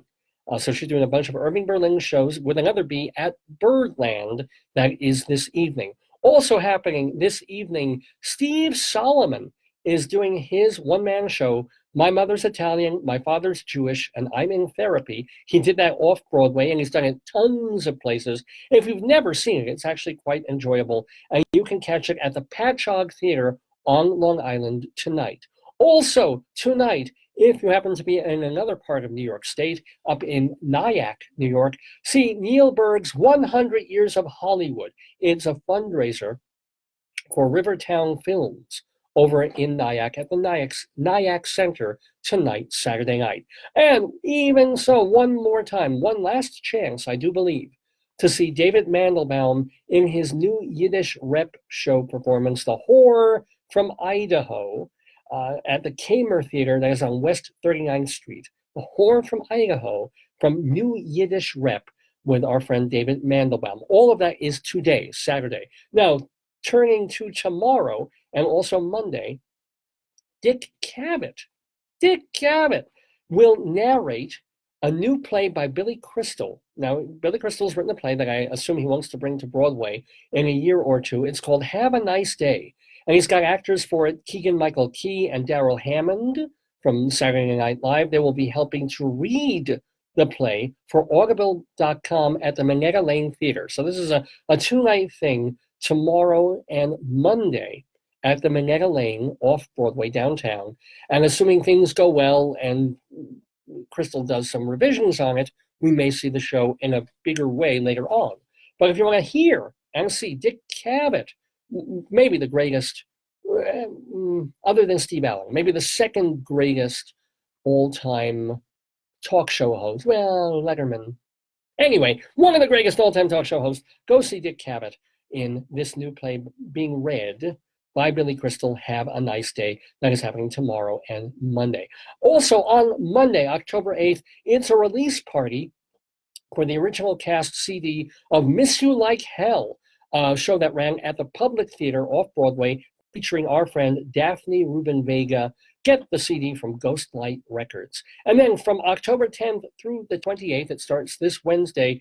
Oh, our nemesis, the evil one, Mandy Patinkin. Here's Mandy Patinkin. If you want to, I've told the story too many times to reiterate it, but we had Mandy Patinkin on the show for about 8 seconds a decade and a half ago. So, Mandy Patinkin, Mandy. But he was on the program. So, Mandy Patinkin in concert, he's doing a show off Broadway at the Connolly Theater on East 4th Street. It's called Mandy Patinkin in Concert Diaries 2018 from Wednesday all the way through the end of the month. Happening Friday through the end of the month, someone we like a lot more than Mandy, Robert Cuccioli. He is at the White Plains Performing Arts Center starring in the Broadway show Fun Home. I think it even won the Tony and might have won the Pulitzer Prize. I'm not sure about that. But Fun Home, from the Alison Bechdel animated book about this budding lesbian cartoonist and her father who was in the closet. Really, really well-received Broadway show. Well, they're doing it at the White Plains Performing Arts Center, and Robert Cuccioli is playing the conflicted father in that production. Playing now through the middle of November at the Arvada Center, moving to Colorado again, Educating Rita, directed by the artistic director of plays there, Lynn Collins. So see that at the Arvada Center. Now through also the middle of October in New York at Harlem Stage, there is a repertory cast of doing Antigone in Ferguson.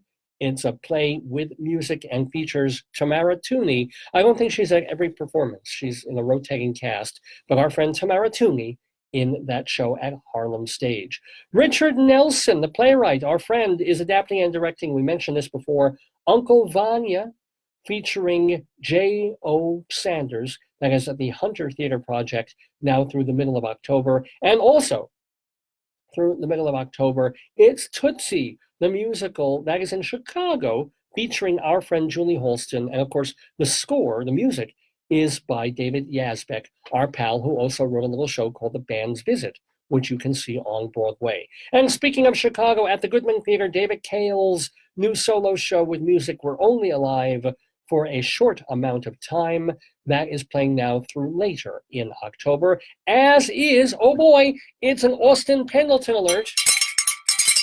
Yay, Austin, because every week Austin Pendleton is doing something else, and Austin Pendleton is directing a lesser-known Tennessee Williams play, but one that has all the benchmarks of a Williams work, A Lovely Sunday for Crève-Cœur, that is at the theater at St. Clement's in Manhattan. And check out the cast. Annette O'Toole and Christine Nielsen are both in that Williams play, staged by our pal Austin Pendleton. Now through early November, Robert Calfin directs My Parsifal Conductor at the Marjorie Dean Theater on West 63rd Street, and that's a comedy, believe it or not. And then J. O. Sanders, we mentioned him, he's directing The Bench, featuring our friend Galinsky at the Hudson Guild Theater in Santa Monica, California. Now through the middle of November, I was hoping this would move to Broadway, the National Yiddish Theater's Fiddler on the Roof in Yiddish, with music direction by Zalman Latek, and of course the lyrics to Fiddler originally were by Sheldon Harnick, our friend.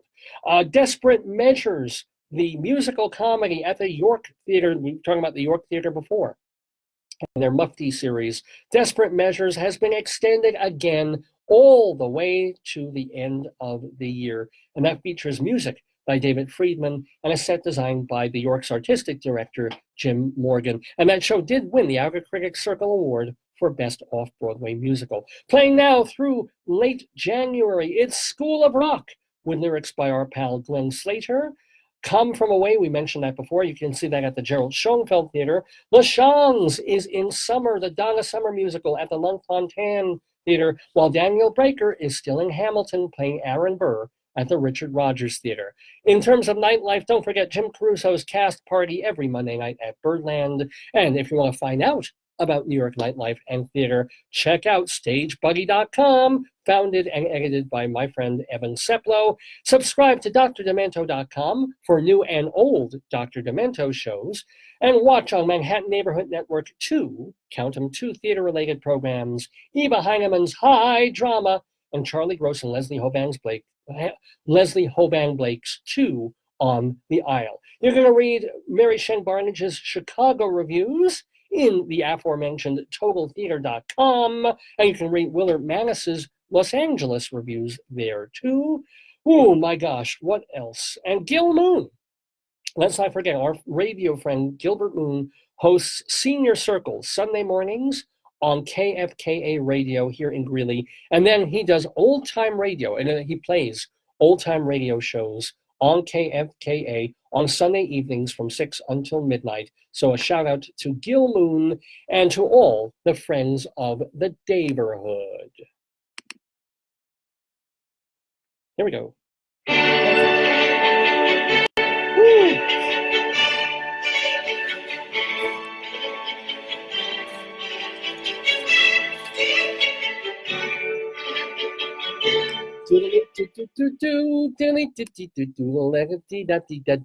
Yes, ladies and gentlemen, we are here live on this episode of the Dave's Gone By Facebookio program of the stream. We've done so much on this episode already, and yet we still have a bit more to go. It's about 25 after 11. And by the way, welcome to my Auntie Essie. Hey, Auntie Essie. She's just tuned in, and Bruce and Walker and Eric and a bunch of other people have been listening since we went on the air 2.5 hours ago. So yes, we have Dave's Big Dictionary coming up, where I'll be talking somehow about the word Marshall. That one is still kind of stumping me, I admit. But before we get to that, let's do our Saturday segue of songs in the news. This is where we will play a portion of some song, and it will be connected in some way to something happening in the news, in world, and current events. And your job is to listen to and enjoy the piece of music, but also go, why is Dave playing that? What is it, the song title? Is it the person doing the song? Is it the whole theme of the tune? What would make Dave play that right now? So that's why we call it our Saturday segue of songs in the news.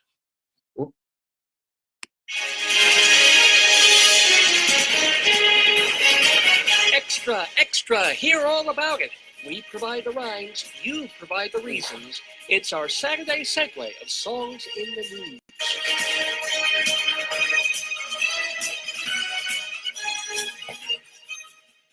Da-da-dum, da-da-dum, dum-dum-dum-dum. Very official sounding music, isn't it? So yeah, so that's your job. I can't play the whole song because of Facebook copyright issues, but I'll play a bit of it, and maybe you'll be able to tell, well, oh, I know why Dave is playing that. Unfortunately, I'm starting with a toughie. I'm starting with one that doesn't even have any lyrics. So you kind of have to be an old-time and Americana music aficionado to maybe get this one, but we'll try. This is from a celebrated string instrument person, one who's really known for the banjo, a guy named Stephen Wade.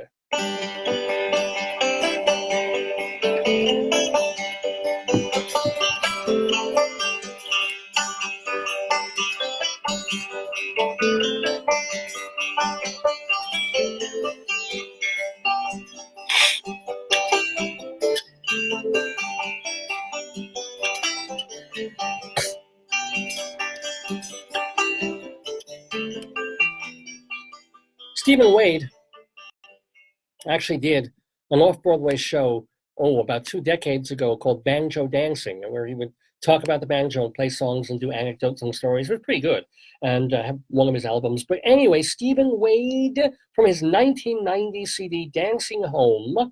But the name of that song, that instrumental song, if you happen to recognize it, is called Money Musk.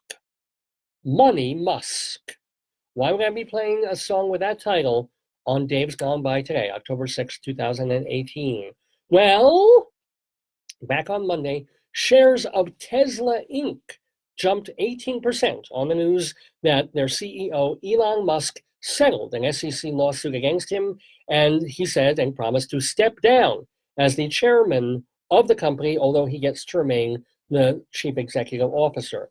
And leading up to that, he became crazy, eccentric people can do amazing things, but also crazy, eccentric things. So in interviews, he seemed sort of weird and unstable. He was smoking pot on a radio show.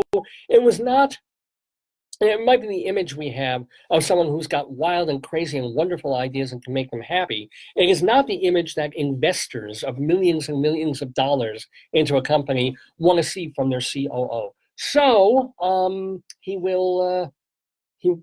going to step down, although stay with the company. And he did say that the news also came out that production of the company's Model 3 sedans was way, way up and would push the company pretty close to profitability, which is interesting because when you hear about SpaceX and all these other things that are costing gazillions of dollars, great ideas, but if somebody pulls the plug, and then they realize, oh, wait, we're getting money from somewhere, but we're not getting it back, et cetera. And so, I don't know how SiriusXM, after all these years, is not only extant and doing its thing. I guess they're too big to fail, but they just bought, what did they buy, Shazam? Or one of those music places? With what? They're in debt to begin with. Where do they get the dough? Don't understand. But anyway, that is why we played Stephen Wade's Money Musk from his album Dancing Home. So now you get the idea, if you didn't already, in terms of, Dave's going to play a song. Why is he playing it? What is there to talk about? Our next number, sort of sad to have to play this.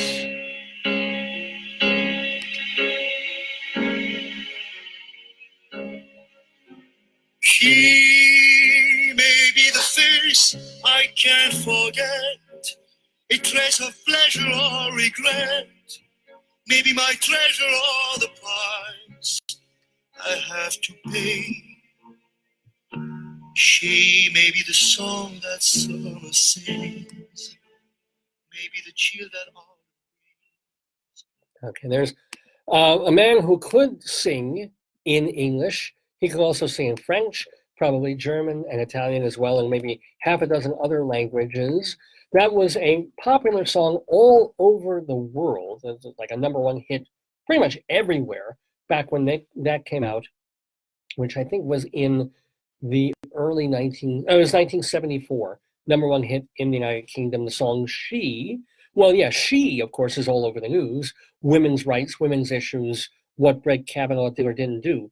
But the singer of that song and the composer of that song, Charles Aznavour, who passed away this past Monday at the age of 94. He was the Frank Sinatra of France. He was born May 22nd, 1924, to Armenian immigrants in Paris. His dad was a singer and restaurateur who encouraged Aznavour to quit school and sing, which he did. And Aznavour was actually discovered by Edith Piaf, who took him on a French and American tour. Aznavour himself won an award for himself and his family. They won the Raoul Wallenberg Award for when the Aznavours hid Jews during World War II. I have no idea about that.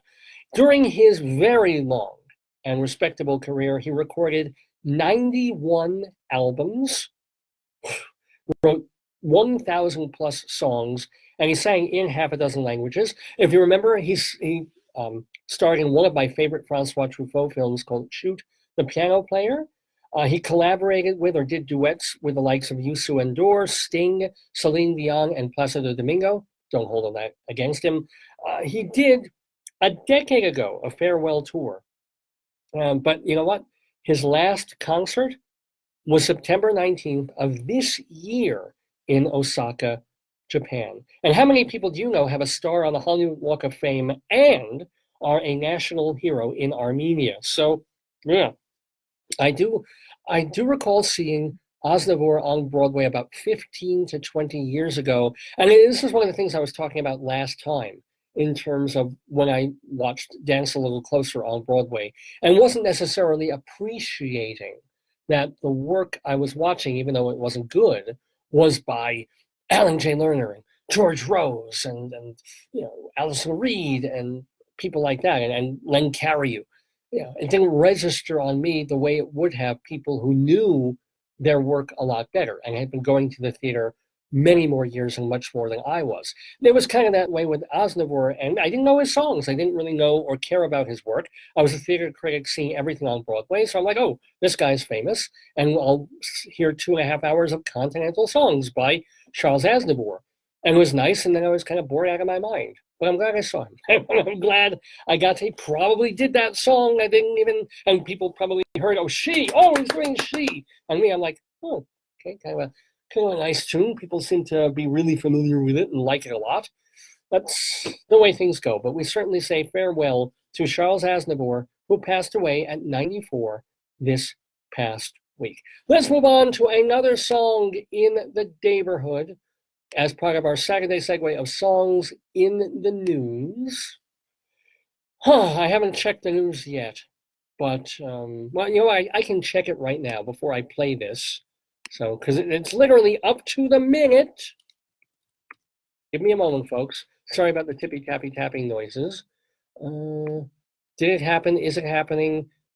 They're still debating, those master debaters of the Senate, on this.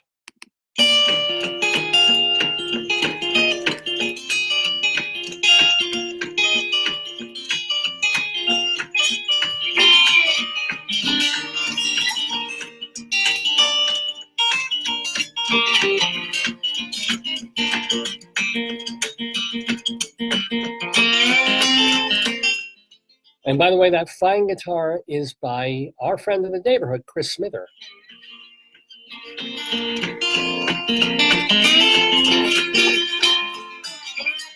I can't even get to the words yet without risking the copyright problem on here, but let's see if he starts singing. I need confirmation of my duties.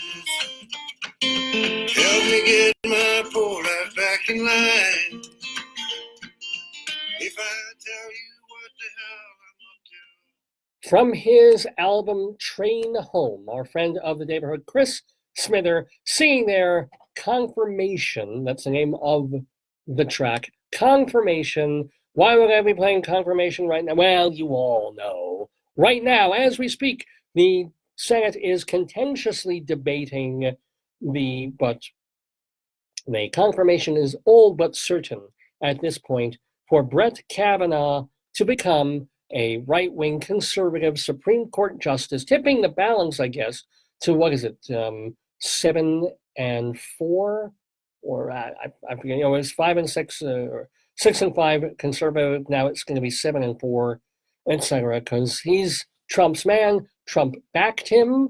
Trump went all over the place. First, he said, well, this woman who's accusing him, Christine Blasey Ford, she seems like a nice lady and she seems believable. And then days later, being typical Trump, turned on her and said it's not fair what she's doing to his reputation, and she doesn't remember this, she doesn't remember that.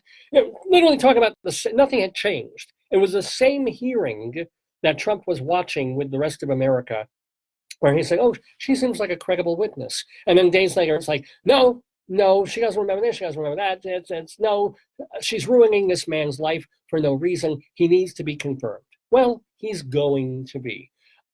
Now, I guess I'll give people like Susan Collins, and I think Lisa Murkowski is still voting no, but Flaky Floyd Flake and other folks like that who are on the fence, I'll give them the benefit of a doubt that they read the FBI report, whether it was incomplete or not, and the FBI report really didn't add anything substantive to the hearing that happened a week ago. It galls me to say this, but Brett Kavanaugh is innocent until he's proven guilty. And it galls me because I hate him. I hate watching him at that hearing. I saw an angry asshole frat boy. If somebody were accusing me of stuff, whether I did or didn't do it, if I didn't do it, I'd be incredibly angry. If I did do it and felt guilty about it, I would still turn the anger outward. And then still, if it happened so many years ago, I could almost convince myself that I didn't do it and feel just as angry and lash out at the people accusing me, right? So, point is, though, I hate him. I hate what he represents. Right? I hate what he will possibly do to the Roe versus Wade decision and to LGBTQ rights and issues like that. Everything else, liberal, conservative, doesn't really matter that much. It's about abortion and about rights if you're not white, male, and I happen to be a white male, so I'm straight. So it doesn't, other things don't really affect me that much if you're the main dominant person in society. But still, to have this guy tip the balance further or overturn the balance such as it is that we have in the Supreme Court is galling. And yet, it is Trump's right to nominate this man. And it angers me more, it angers everybody more, because Obama had the right to pick Merrick Garland and was denied that by Mitch McConnell, who is a cancer on the universe. So that's I think that is the underlying reason, because, Brett Kavanaugh probably did do something wrong to this woman. He didn't rape her, but there was some kind of physical assault. I get the feeling he did that, and maybe to another woman or two, when he was a drunken asshole piece of shit frat boy. I am guessing that he did this. It feels like he did. Is there any proof? Is there any out-and-out evidence? Is she clear enough on all the facts to make that stick in a court of law? No. So he is innocent. And certainly half the Democrats who are voting in line on party lines no on Kavanaugh are really doing it because they just don't want him in for the other reasons. And this was just another shot in the dark. It was a Hail Mary pass. Like, oh my God, he might have molested somebody when he was a teenager, when he was 17, not even a grown-up adult guy. Even though other allegations were that later on he did when he was older and to older women. Well, that was their Hail Mary. McConnell screwed us on Merrick Garland, and now Trump gets a second Supreme Court. They get to pack the court with conservatives for the next, literally, when Merrick Garland gets voted in and confirmed and gets sworn in, I will have a conservative-leaning Supreme Court for the rest of my life. I'm 54 years old, and maybe I've got 30, 40 years left. This guy, Kavanaugh, probably has 30, 40 years left. We've got all these other people on the court. RBG, we hope she stays healthy. But if she goes down within the next year, or for all we know, Clarence Thomas or one of the other older judges might say, hey, you know what? Trump might not get elected again. Let me retire. Let me not have this for the rest of my life. I've made enough money. I'm fine. And if I believe in conservatism, if I'm a right-wing person, I'll retire and let Donald Trump pick somebody else who's 40 years old instead of late 70s or middle 80s. And then we are all well and truly fucked. We already are. Let's face it, we already are. But this is happening today, this confirmation. And I think the thing that everything makes me angry about this. It makes me angry that we don't have proof that Kavanaugh did these things, so that we have to take it at his word that he is not guilty, that he is innocent, and therefore entitled to be on the bench. And the FBI couldn't find anything. We can be angry if the FBI didn't interview enough people. But then again, how many people can you interview? How many people can you talk to from 1980 something at a party? Right, I mean, and find them and so forth. It's crazy. So that angers me as well. The Merrick Garland thing enrages me, having this obvious guy who will be against Democrats on the Supreme Court. Now, granted, Ruth Bader Ginsburg is very much against Trump and a lot of the Republicans. So there is partisanship, whether it's spoken or unspoken, on the court. So fine. But to have this new person who very certainly will weigh to the right way. He's a strict constitutionalist. My dick, right? He's going to interpret things so that they can cut back on women's right to abortion. He will interpret things so that gay people and lesbians and transgender people can't get married as easily or have same rights on certain. Yeah, maybe I'm putting words into his mouth. There have been conservative judges who voted, if not their consciences, then more towards the letter of the Constitution and the letter of the law, and good for them on that. They weren't disgusting Scalias, right?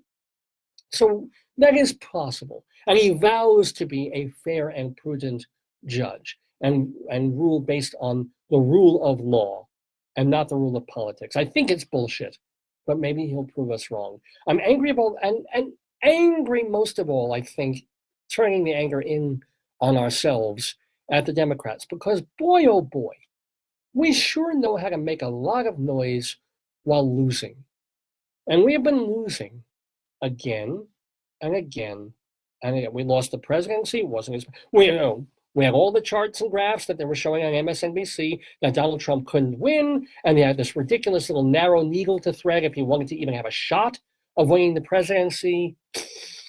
All the noise, all the pussy hats, all the marches, all the impeachment. None. He won. He's in charge. Didn't win that. Didn't win on saving Obama. I mean, they saved parts of Obamacare. Now it's worse than it ever was, because you have some parts, it's more expensive than ever, and yet people are denied more than ever and being thrown off the rolls. That didn't work. Protesting that. Protested voted against mostly the first Supreme Court pick that Trump did, Neil Gorsuch. Didn't work. One after the other. All these, the Democrats scream and whine and cry and protest and wear the hats, and they say we're going to organize and we've got momentum on our side going into the midterm elections. And I am so fucking worried now about the midterms. They were talking, blue wave, and we've got this, and these people vote locally, they vote demographically, and also, let's face it, and this is good, the economy's been good.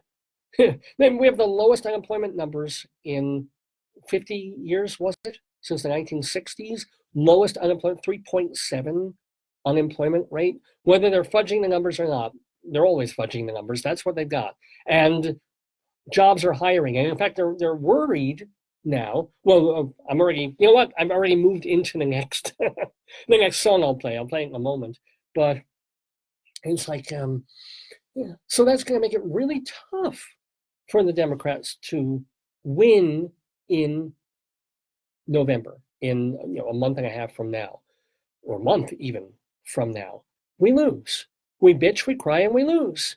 we've got to figure out the right people, the right folks, whether it's Nancy Pelosi or kick her to the curb, whether it's that Perez guy who just isn't inspiring anybody, I don't think. Cory Booker, who talks a good game and seems, but what has he done? Where are the people who are going to make us win? People mocked, the Democrats mocked Donald Trump again and again when he says, winning, we're winning. Guess what? They're winning. Can we turn that around? I don't know. Anyway, since I alluded to it already, I guess we should play this tune. Television, what a picture. Who could have said it's not a major disaster? There's nothing under that he said. I don't know what's the matter. To the room, she said. So I don't know why you bother. We heard this little scene.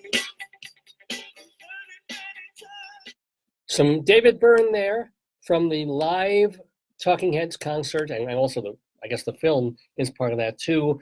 The song Found a Job from the Talking Heads. Found a job, and as I've been saying, say what you want about Donald Trump, hate him as much as we all do, but the economy.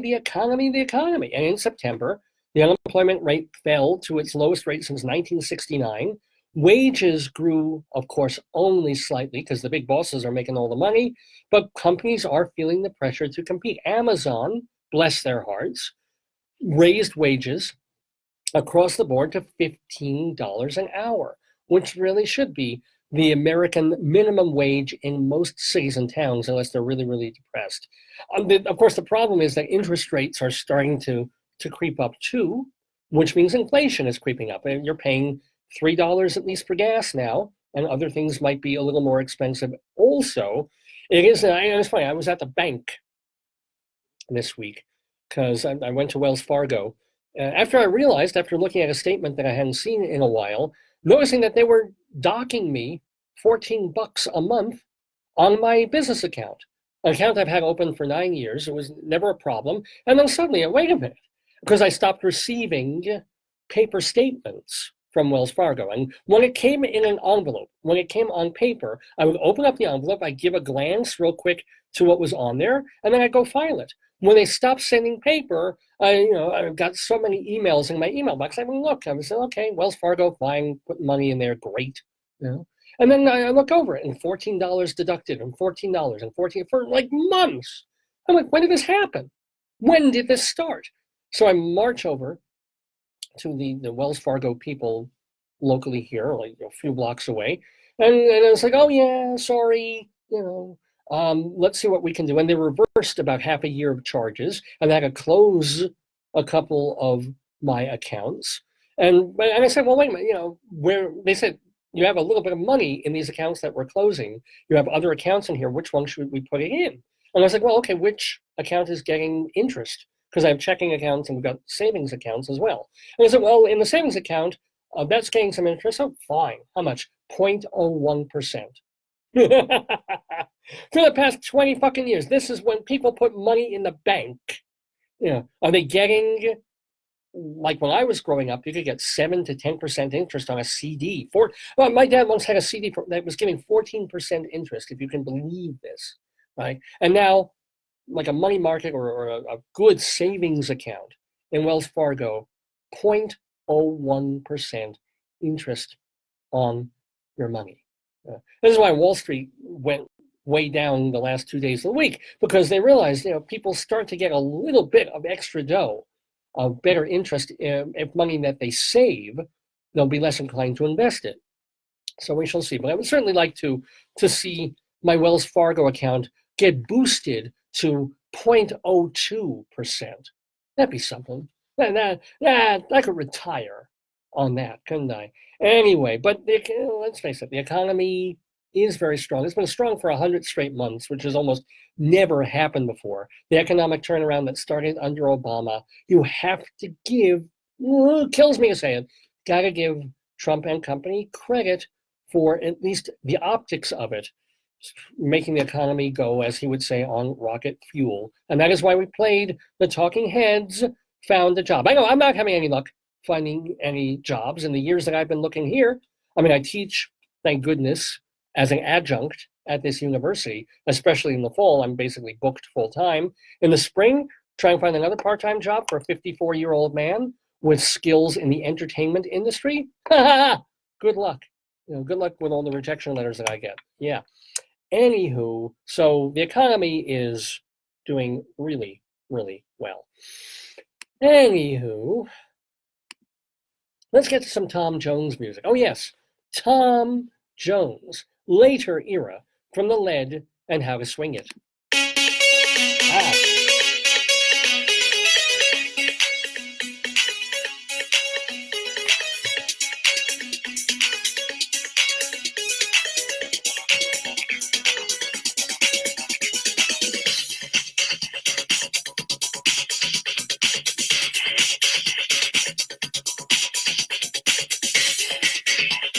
At some point, he will start singing, and I can explain why we're playing this song. Do I dress for every situation? Moving through the doorway of the nation. Aha, there it is. There was the title of the song. I was able to get it in there, thank goodness. But Tom Jones from The Lead and How to Swing It, The Situation, or actually the song is Situation.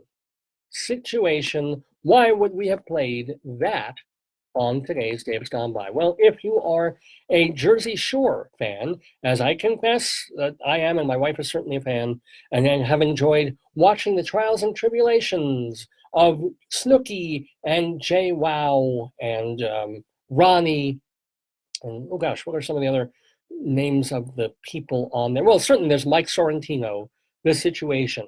Well, the verdict was handed down this week, and he was sentenced to 8 months in prison for tax fraud. In fact, he and his brother Mark were implicated in all this, and Mark got 2 years in the slammer. They both pleaded guilty to falsifying $9 million in tax returns. And this is kind of funny, after he gets out of prison, Sorrentino will have to do 500 hours of community service. He'll get more time under watch, as we say, and he'll have to pay back $10,000. He committed fraud on $9 million, and the give back is $10K. I don't get that. B, I don't get how some Italian doofus from this TV show, where MTV is known for paying pretty low wages, how does he go and make in just a couple of years $9 million? Speaking engagements, book signings, showing up at places and just getting, $10,000 a night to be there? Is that why he's able to? I mean, they have that other guy, Paulie D, who I know he probably makes something like 50 grand a night as a DJ or more. Sometimes he goes into this club.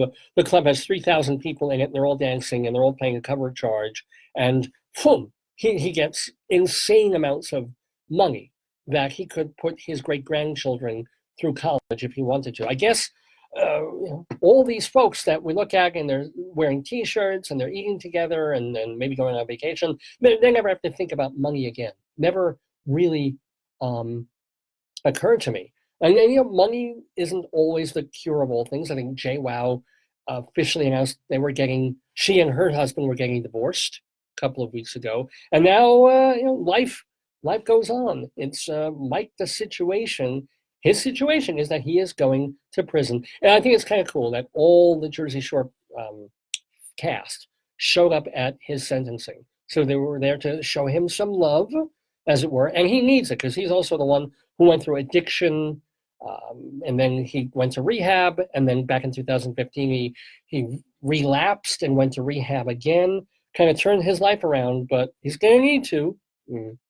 And let's just say, well, I don't even know what to say about that, but it seems like a cool guy overall. But if he did what he did, and he falsified returns on all this money that he made, unlike a certain president and his father, he's going to have to pay the piper, as it were. But what's kind of, I do hope they keep following these people. I hope they have the cameras on when the whole Jersey Shore crew was there to see him off after sentencing to prison. I hope they'll follow up with him in a couple of years, because I've been watching again the movie 56 Up by Michael Apted, which was it's a documentary film that they do every 7 years, where back in like 1960 or 64, they found 7-year-old children at a playground. And they did like a 45-minute documentary about them, and they interviewed them and said who they were and what their hopes and dreams were and what their personalities were. And then he would bring cameras every 7 years to check up on the status of these children as they became adolescents, as they became teenagers, and then people in their 20s and 30s, and then most recently back in 2012. And I'm excited about this because next year will mark 7 more years, and they're going to be at, well, if there were 56 up, the next one is going to be 63 up. These children that were photographed and put in this documentary, all those 56 years ago, will be checked up on again. And it's fascinating to see. I hope they do that with the Jersey Shore. Because the one thing that they don't do with the 56 Up and the 7 Up series is they don't put them all together. They go follow them individually and do a 10-minute sequence on each of the 13 children that were in the original documentary. And they, even though they've had reunions amongst themselves, that doesn't become part of the movie. And I think that the nice thing about following the Jersey Shore people is that they get together. Right? And you can see how the women's faces have changed. And the men, they still look exactly the same, but they're not going to always. Once they start hitting the mid-30s, it's going to be pretty interesting to see what they look like, how they interact, not only when they're all parents now, a lot of them, but when they're grandparents, when they have other issues. So it would be wonderful if Michael Apted could take over the Jersey Shore series, and maybe every 5 years, bring them back together, bring them, if not to Las Vegas, maybe Pompeii or to Detroit, and put, for a long 2 weeks or a long weekend, get them all together and just have the camera study them and see where they're at. And wouldn't it be great if they're doing that 20, 30 years from now and still checking in on them doing the show? Anyway, that's just my thinking. By the way, I'm thinking it's almost noon Mountain Time here in Greeley, Colorado at the University of Northern Colorado, where you've been watching the Dave's Gone By Facebookio program of the stream with me, Dave Lefkowitz. It is our 669th broadcast and our 16th anniversary show. For more information about the show, please visit davesgoneby.com, DAVESGONEBY.com. And remember, that is the place to hear and watch hundreds of our previous episodes for free. They're archived as MP3s. We've also saved for the past half a year all the videos, all this Facebook stuff we've been doing. That's on the website too, davesgoneby.com. So download it or stream it on your computer. If you want to drop me an email, davesgoneby@aol.com is the way to do that. And also do check our Twitter feed. My wife just said that I'm looking handsome. Thank you, dear. You're not looking so bad yourself. Or at least your Frida Kahlo icon on the machine looks pretty good. But the Twitter feed is Radio Dave 2. Radio Dave, the number 2. And follow me there as well as, of course, on Facebook. So I do have one more Saturday Segue song to get to before we do our Dave's Big Dictionary segment. And you know this is a song I'm going to play. Everybody knows who this is, the people singing, and even the album that it's from.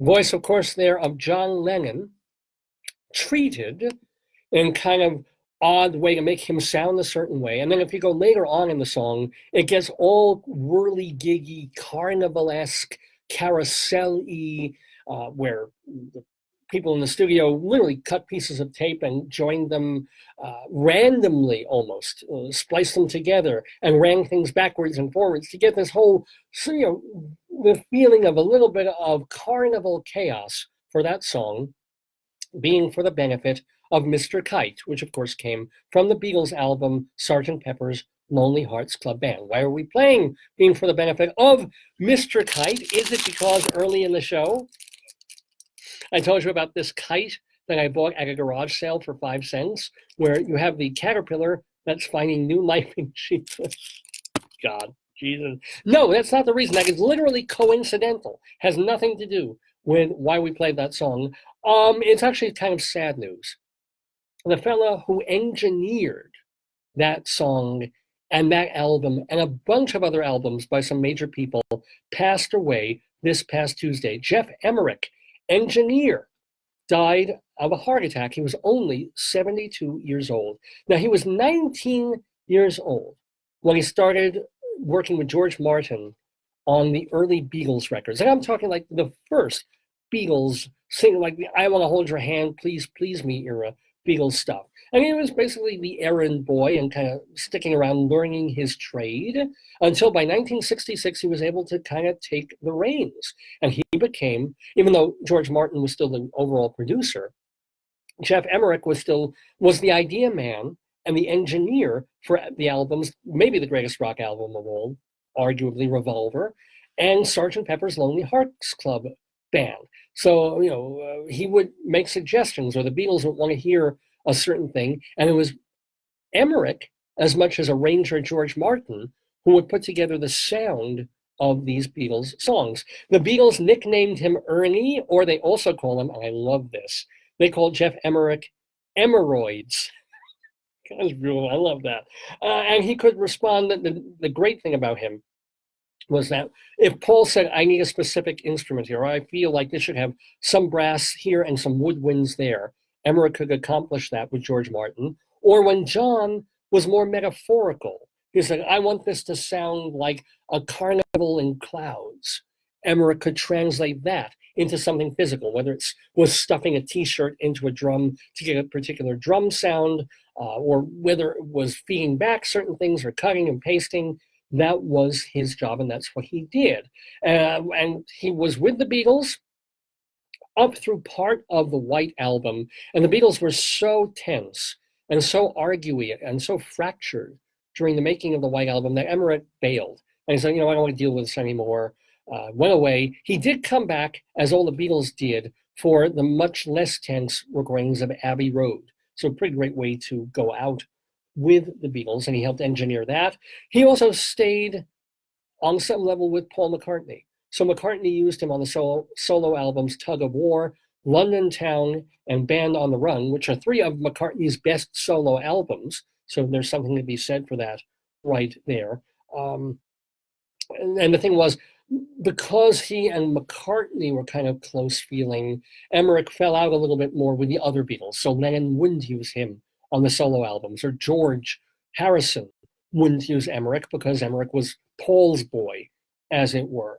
But Emmerich did some other stuff. He did the Steelers wheel song that we all know, Stuck in the Middle with You. Those who are fans of Grace and Frankie program know that starts every show. And he produced the great Elvis Costello album, Imperial Bedroom. He produced it, not just engineered it, as well as All This Useless Beauty. He worked with people like Chris Bell of Big Star and Jeff Beck, Art Garfunkel, America. He did the first Nellie McKay album, and he did the demo tape that got Kate Bush signed to EMI.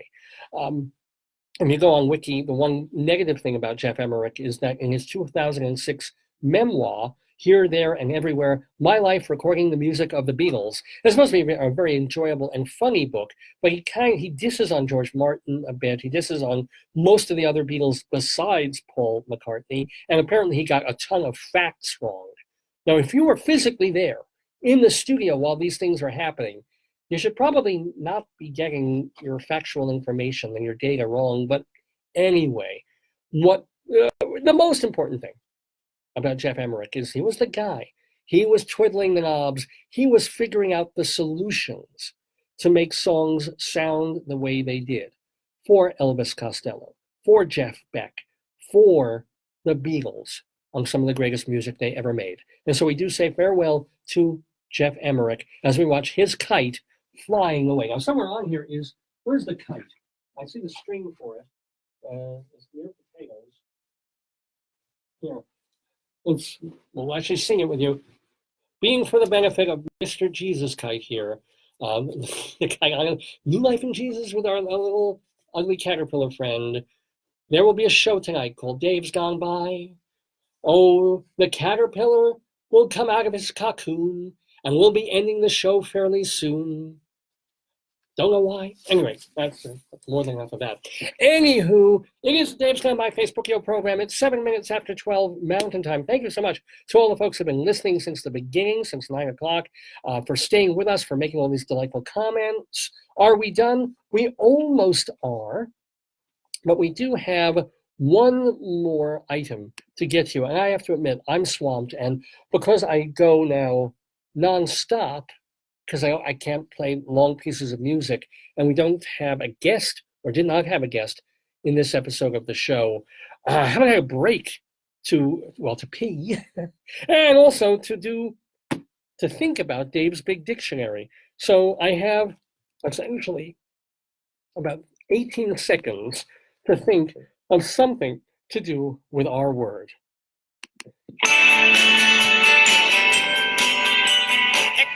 Extra, tell all about it. It's Dave's Big Dictionary.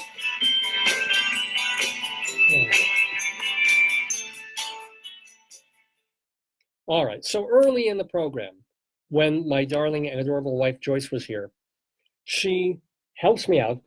She opened the dictionary, we do this almost every week, at random, put her finger down on a word, and then my job is to then think about that word and come up with some anecdote or story related to me, or just whatever's in my head that the word brings up. Because I'm a clever and on the spot kind of funny guy sometimes. So the word that her finger fell down upon was martial, and it's spelled this way: M-A-R-T-I-A-L. That version of martial, which is out of Mars, the Roman god of war. So it's of, relating to, or suited to war, or a warrior. For example, martial music. Of or relating to an army, or military life, or warlike. Martial. Okay. So that is our Dave's Big Dictionary word of the week. I'm going to talk to you on some level about martial. Okay, I'm just going to go random of the things that are in my head. I know there's a Lou Reed song that is either titled, or he talks about martial law. Martial law. Do I have anything to say about that? I don't, except that 2 weeks ago, I rewatched the old Costa Gavras film Missing. And if you've never seen it, it's a very good movie. I don't know why Roger Ebert had a bug up his ass about this film, but Costa Gavras, best known for doing the political thriller Z, which is a terrific movie. This movie is pretty close. Costa Gavras is a political filmmaker, a social filmmaker, and he did a film based on this terrible true story. And they don't really mention the country, I think, but the true story happened in Chile during the Pinochet years, when the American government was officially staging and helping to create a coup over there. And what happened was people were being shot in the streets and disappeared. Same stuff that happens in Argentina, same stuff that happens in a whole bunch of Latin American and African countries. And sometimes America looks the other way, and sometimes America is actually physically involved in these behind the scenes because we want our guy in power and not the socialist or Marxist person or the military person in power at that place. So Costa Gavras did this film called Missing, all about this young guy who's in the wrong place at the wrong time. He's a writer, kind of a journalist. He's been living in this country, which is beautiful.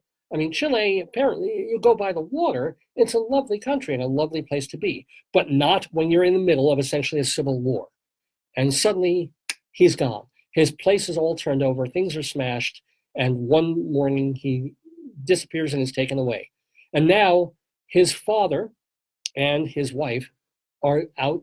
They physically go there to search for him, and they want answers from officials, they want answers from senators, they want answers from the local customs people to try and figure out, where is he? What happened to, did he get out of the country safely?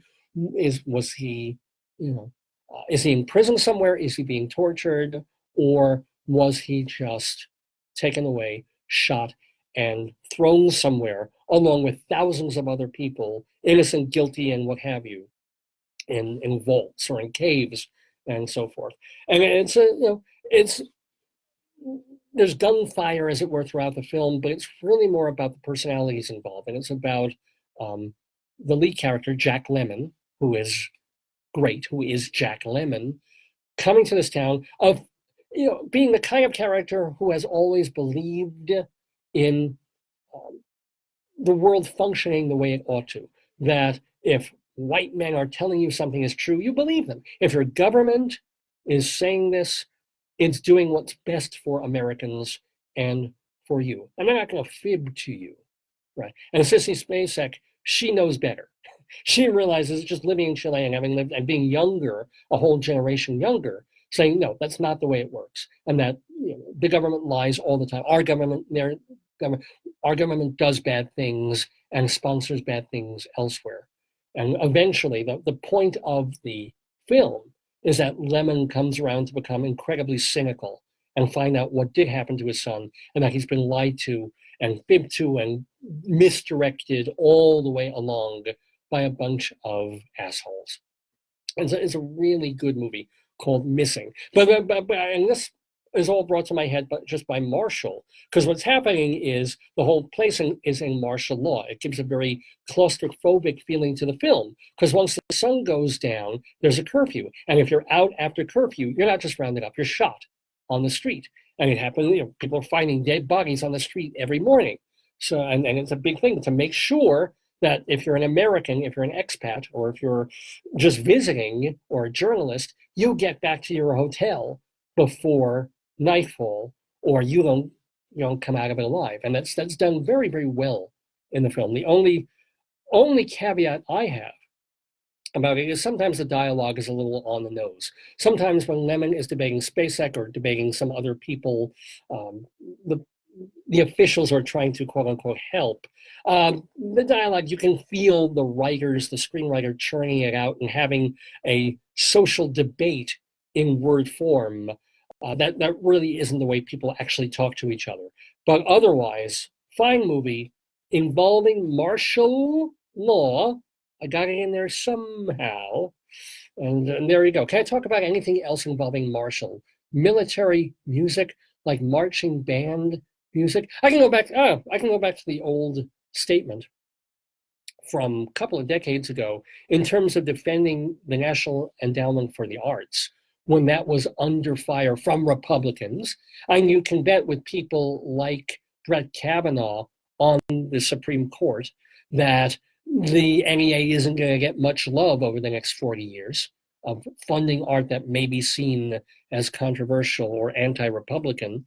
So when in the Jesse Helms era, in the NEA 4, or it was NEA 7 era, when it looked like the NEA would be taken away and chopped or cut completely, right? One of the statistics that I found that was absolutely galling is that, we talk about, or senators would talk about, how can we give away this money to artists? Let the whole thing be market. It's a democracy and it's a capitalist society. So let the people vote with their wallets. Don't fund artists.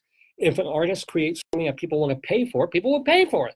If they don't want to see it, they won't. But we shouldn't subsidize the arts, especially if it doesn't glorify the flag or America or make us seem wonderful. That was the thinking. It's still, I'm sure, the thinking of people like Orrin Hatch and people like, that horrible little toad who was flip-flopping, so-called John McCain's best buddy, who's in the Congress. I'm thankfully forgetting his name, but that closeted little bugger, whatever the fuck his name is. So The people like that, thinking like that, is still with us, I'm sure, and will only get greater if the Republicans hold Congress and the House, and if Trump gets another 4 years in 2020. But the statistic that caught my mind years ago was that, yeah, NEA spends X million dollars on funding theater and dance and opera and sculpture and painting in America. A lot of money. We spend more money in America on military marching bands. Think about that for a minute. You know, when we talk about, oh, the military doesn't have any money, oh, we need to break the budget with gazillions and trillions of dollars because the military's hurting and they can't do this and they can't fix the VA. It's like, we spend more money funding military marching bands in the United States than we do for all the money that the NEA sends to help writers and artists and thinkers.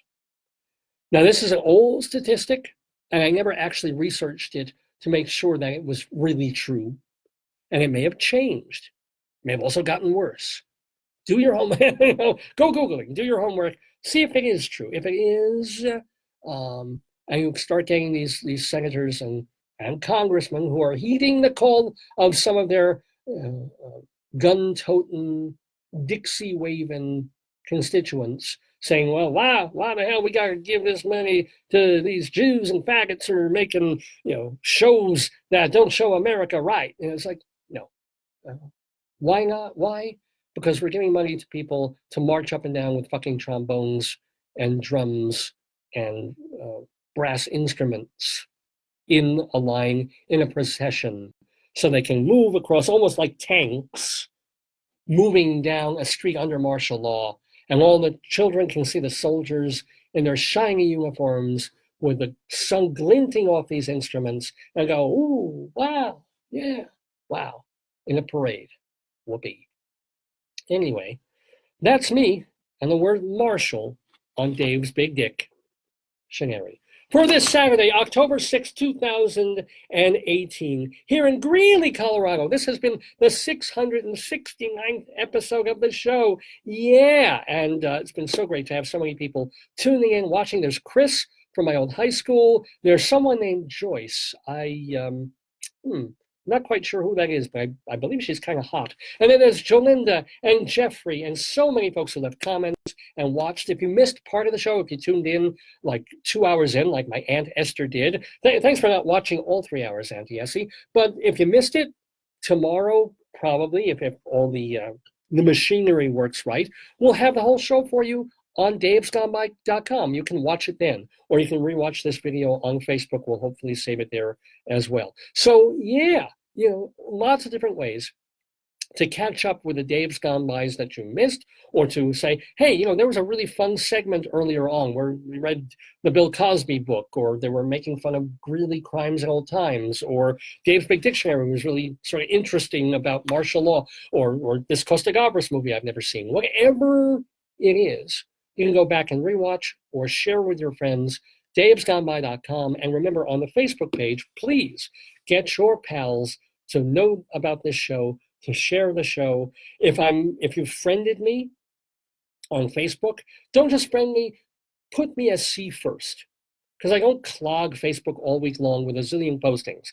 I let you know what's coming up, and then when the show goes on, and it will tell you, oh, by the way, Dave's on live. Don't miss him every Saturday morning from 9 until noon. Now, we didn't have a special guest per se, apart from our new friend moop-moop on the Dave's Gone By show, and of course, Potato. And this insane caterpillar Jesus worm that I got in the garage sale. But next week, we do intend to have a very special guest in the Daverhood, a singer with a fine and lovely jazzy voice, a woman named Stevie. Her name is Stevie Holland, and she's been a jazz singer for 2 or 3 decades now, I believe, and she's probably best known for a mix of cabaret show and theater show called Love, Linda, and it's all about Linda Porter, the wife of Cole Porter. She was married to him, kind of long-suffering because, well, she knew that he was playing for the other team, as it were, but she loved his wit and his personality. She loved the cocktail crowds and the theater people that he was hanging out with. So yeah, she tolerated a bit from him for a while, and all the while she had a great personality and she was part of that life too. So this is kind of Cole Porter from the Linda Porter perspective. And Stevie Holland put this show together about a decade ago of Linda talking about her life while, of course, singing a number of Cole Porter songs. So that's going to be really cool. We will have Stevie Holland talking to Rabbi Saul Solomon in the Daverhood next week, next Saturday, which I do believe is October 13th. So don't miss that. And we will try and play a bit of her music so you can hear her wonderful voice and her doing some Cole Porter stuff, all here Saturdays on Dave's Gone By. It just remains for me to thank you all again for tuning in, to thank so much my darling and adorable wife, Joyce, for joining me for the first part of the show and joining me for so much of my life, and for the 16 years she was there with me 16 years ago today in that Long Island radio station of she won't go on mic, I don't think. I think she said one word. She was just there to support me. She was there because she knew I was nervous, and she gave me like a little, quick neck rub before the show started. And then when I started freaking out when I wasn't timed minute to minute the way I thought I would be, or when something would go wrong, she was there just to be in my corner and support me to do that very first Dave's Gone By. And here we are, 16 years later, still there in my corner, helping me and supporting me. I love you so much, my dear. So that ends our 16th anniversary, Sweet 16 episode of the Dave's Gone By Facebookio program of the stream. Drop me a line at davesgoneby@aol.com. Check my Twitter feed at Radio Dave #2. Check the archives at davesgoneby.com. And bundle up. We're going to feel a bit of fall this week. I mean, get that, not even that light spring coat out of the closet. Get maybe that heavier autumn coat for the next few days, and maybe an umbrella and a hat. You might need it. But it's always warm and cozy here in the Daverhood. And by the way, enjoy the holiday. Can I do this 1 week early? Just give me a moment. I want to check something out. And sorry about all the clicking and the moving around. I may be 1 week off on this. No, I am not. No, I'm absolutely not.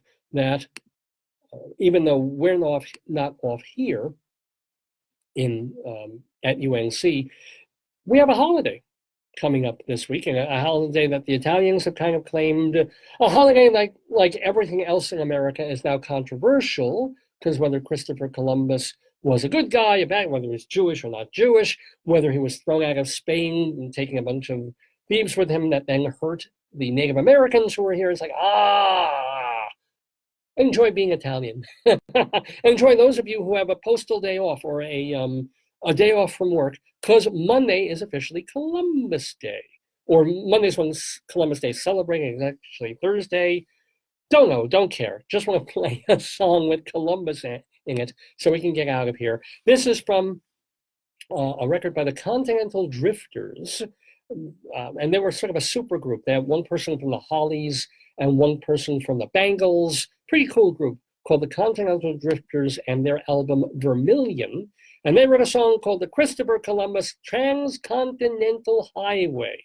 So we're going to jump on that highway and leave the Daverhood for this Saturday. But hopefully I will see you next week with a brand new episode, our 670th episode of the show, to really get our 17th season underway and gone by.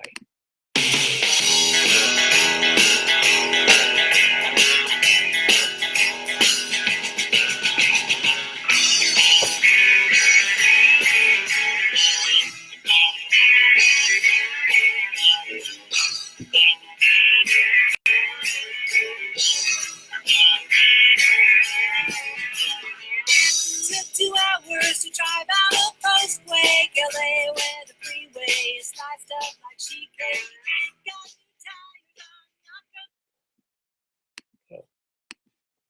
And there you have it. Thank you for all your best wishes. Thank you for the 16th anniversary wishes. Thanks for all of you who tuned in. And if you just tuned in like moments ago, well, the show's over.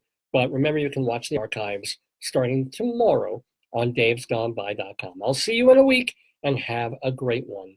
Gone by.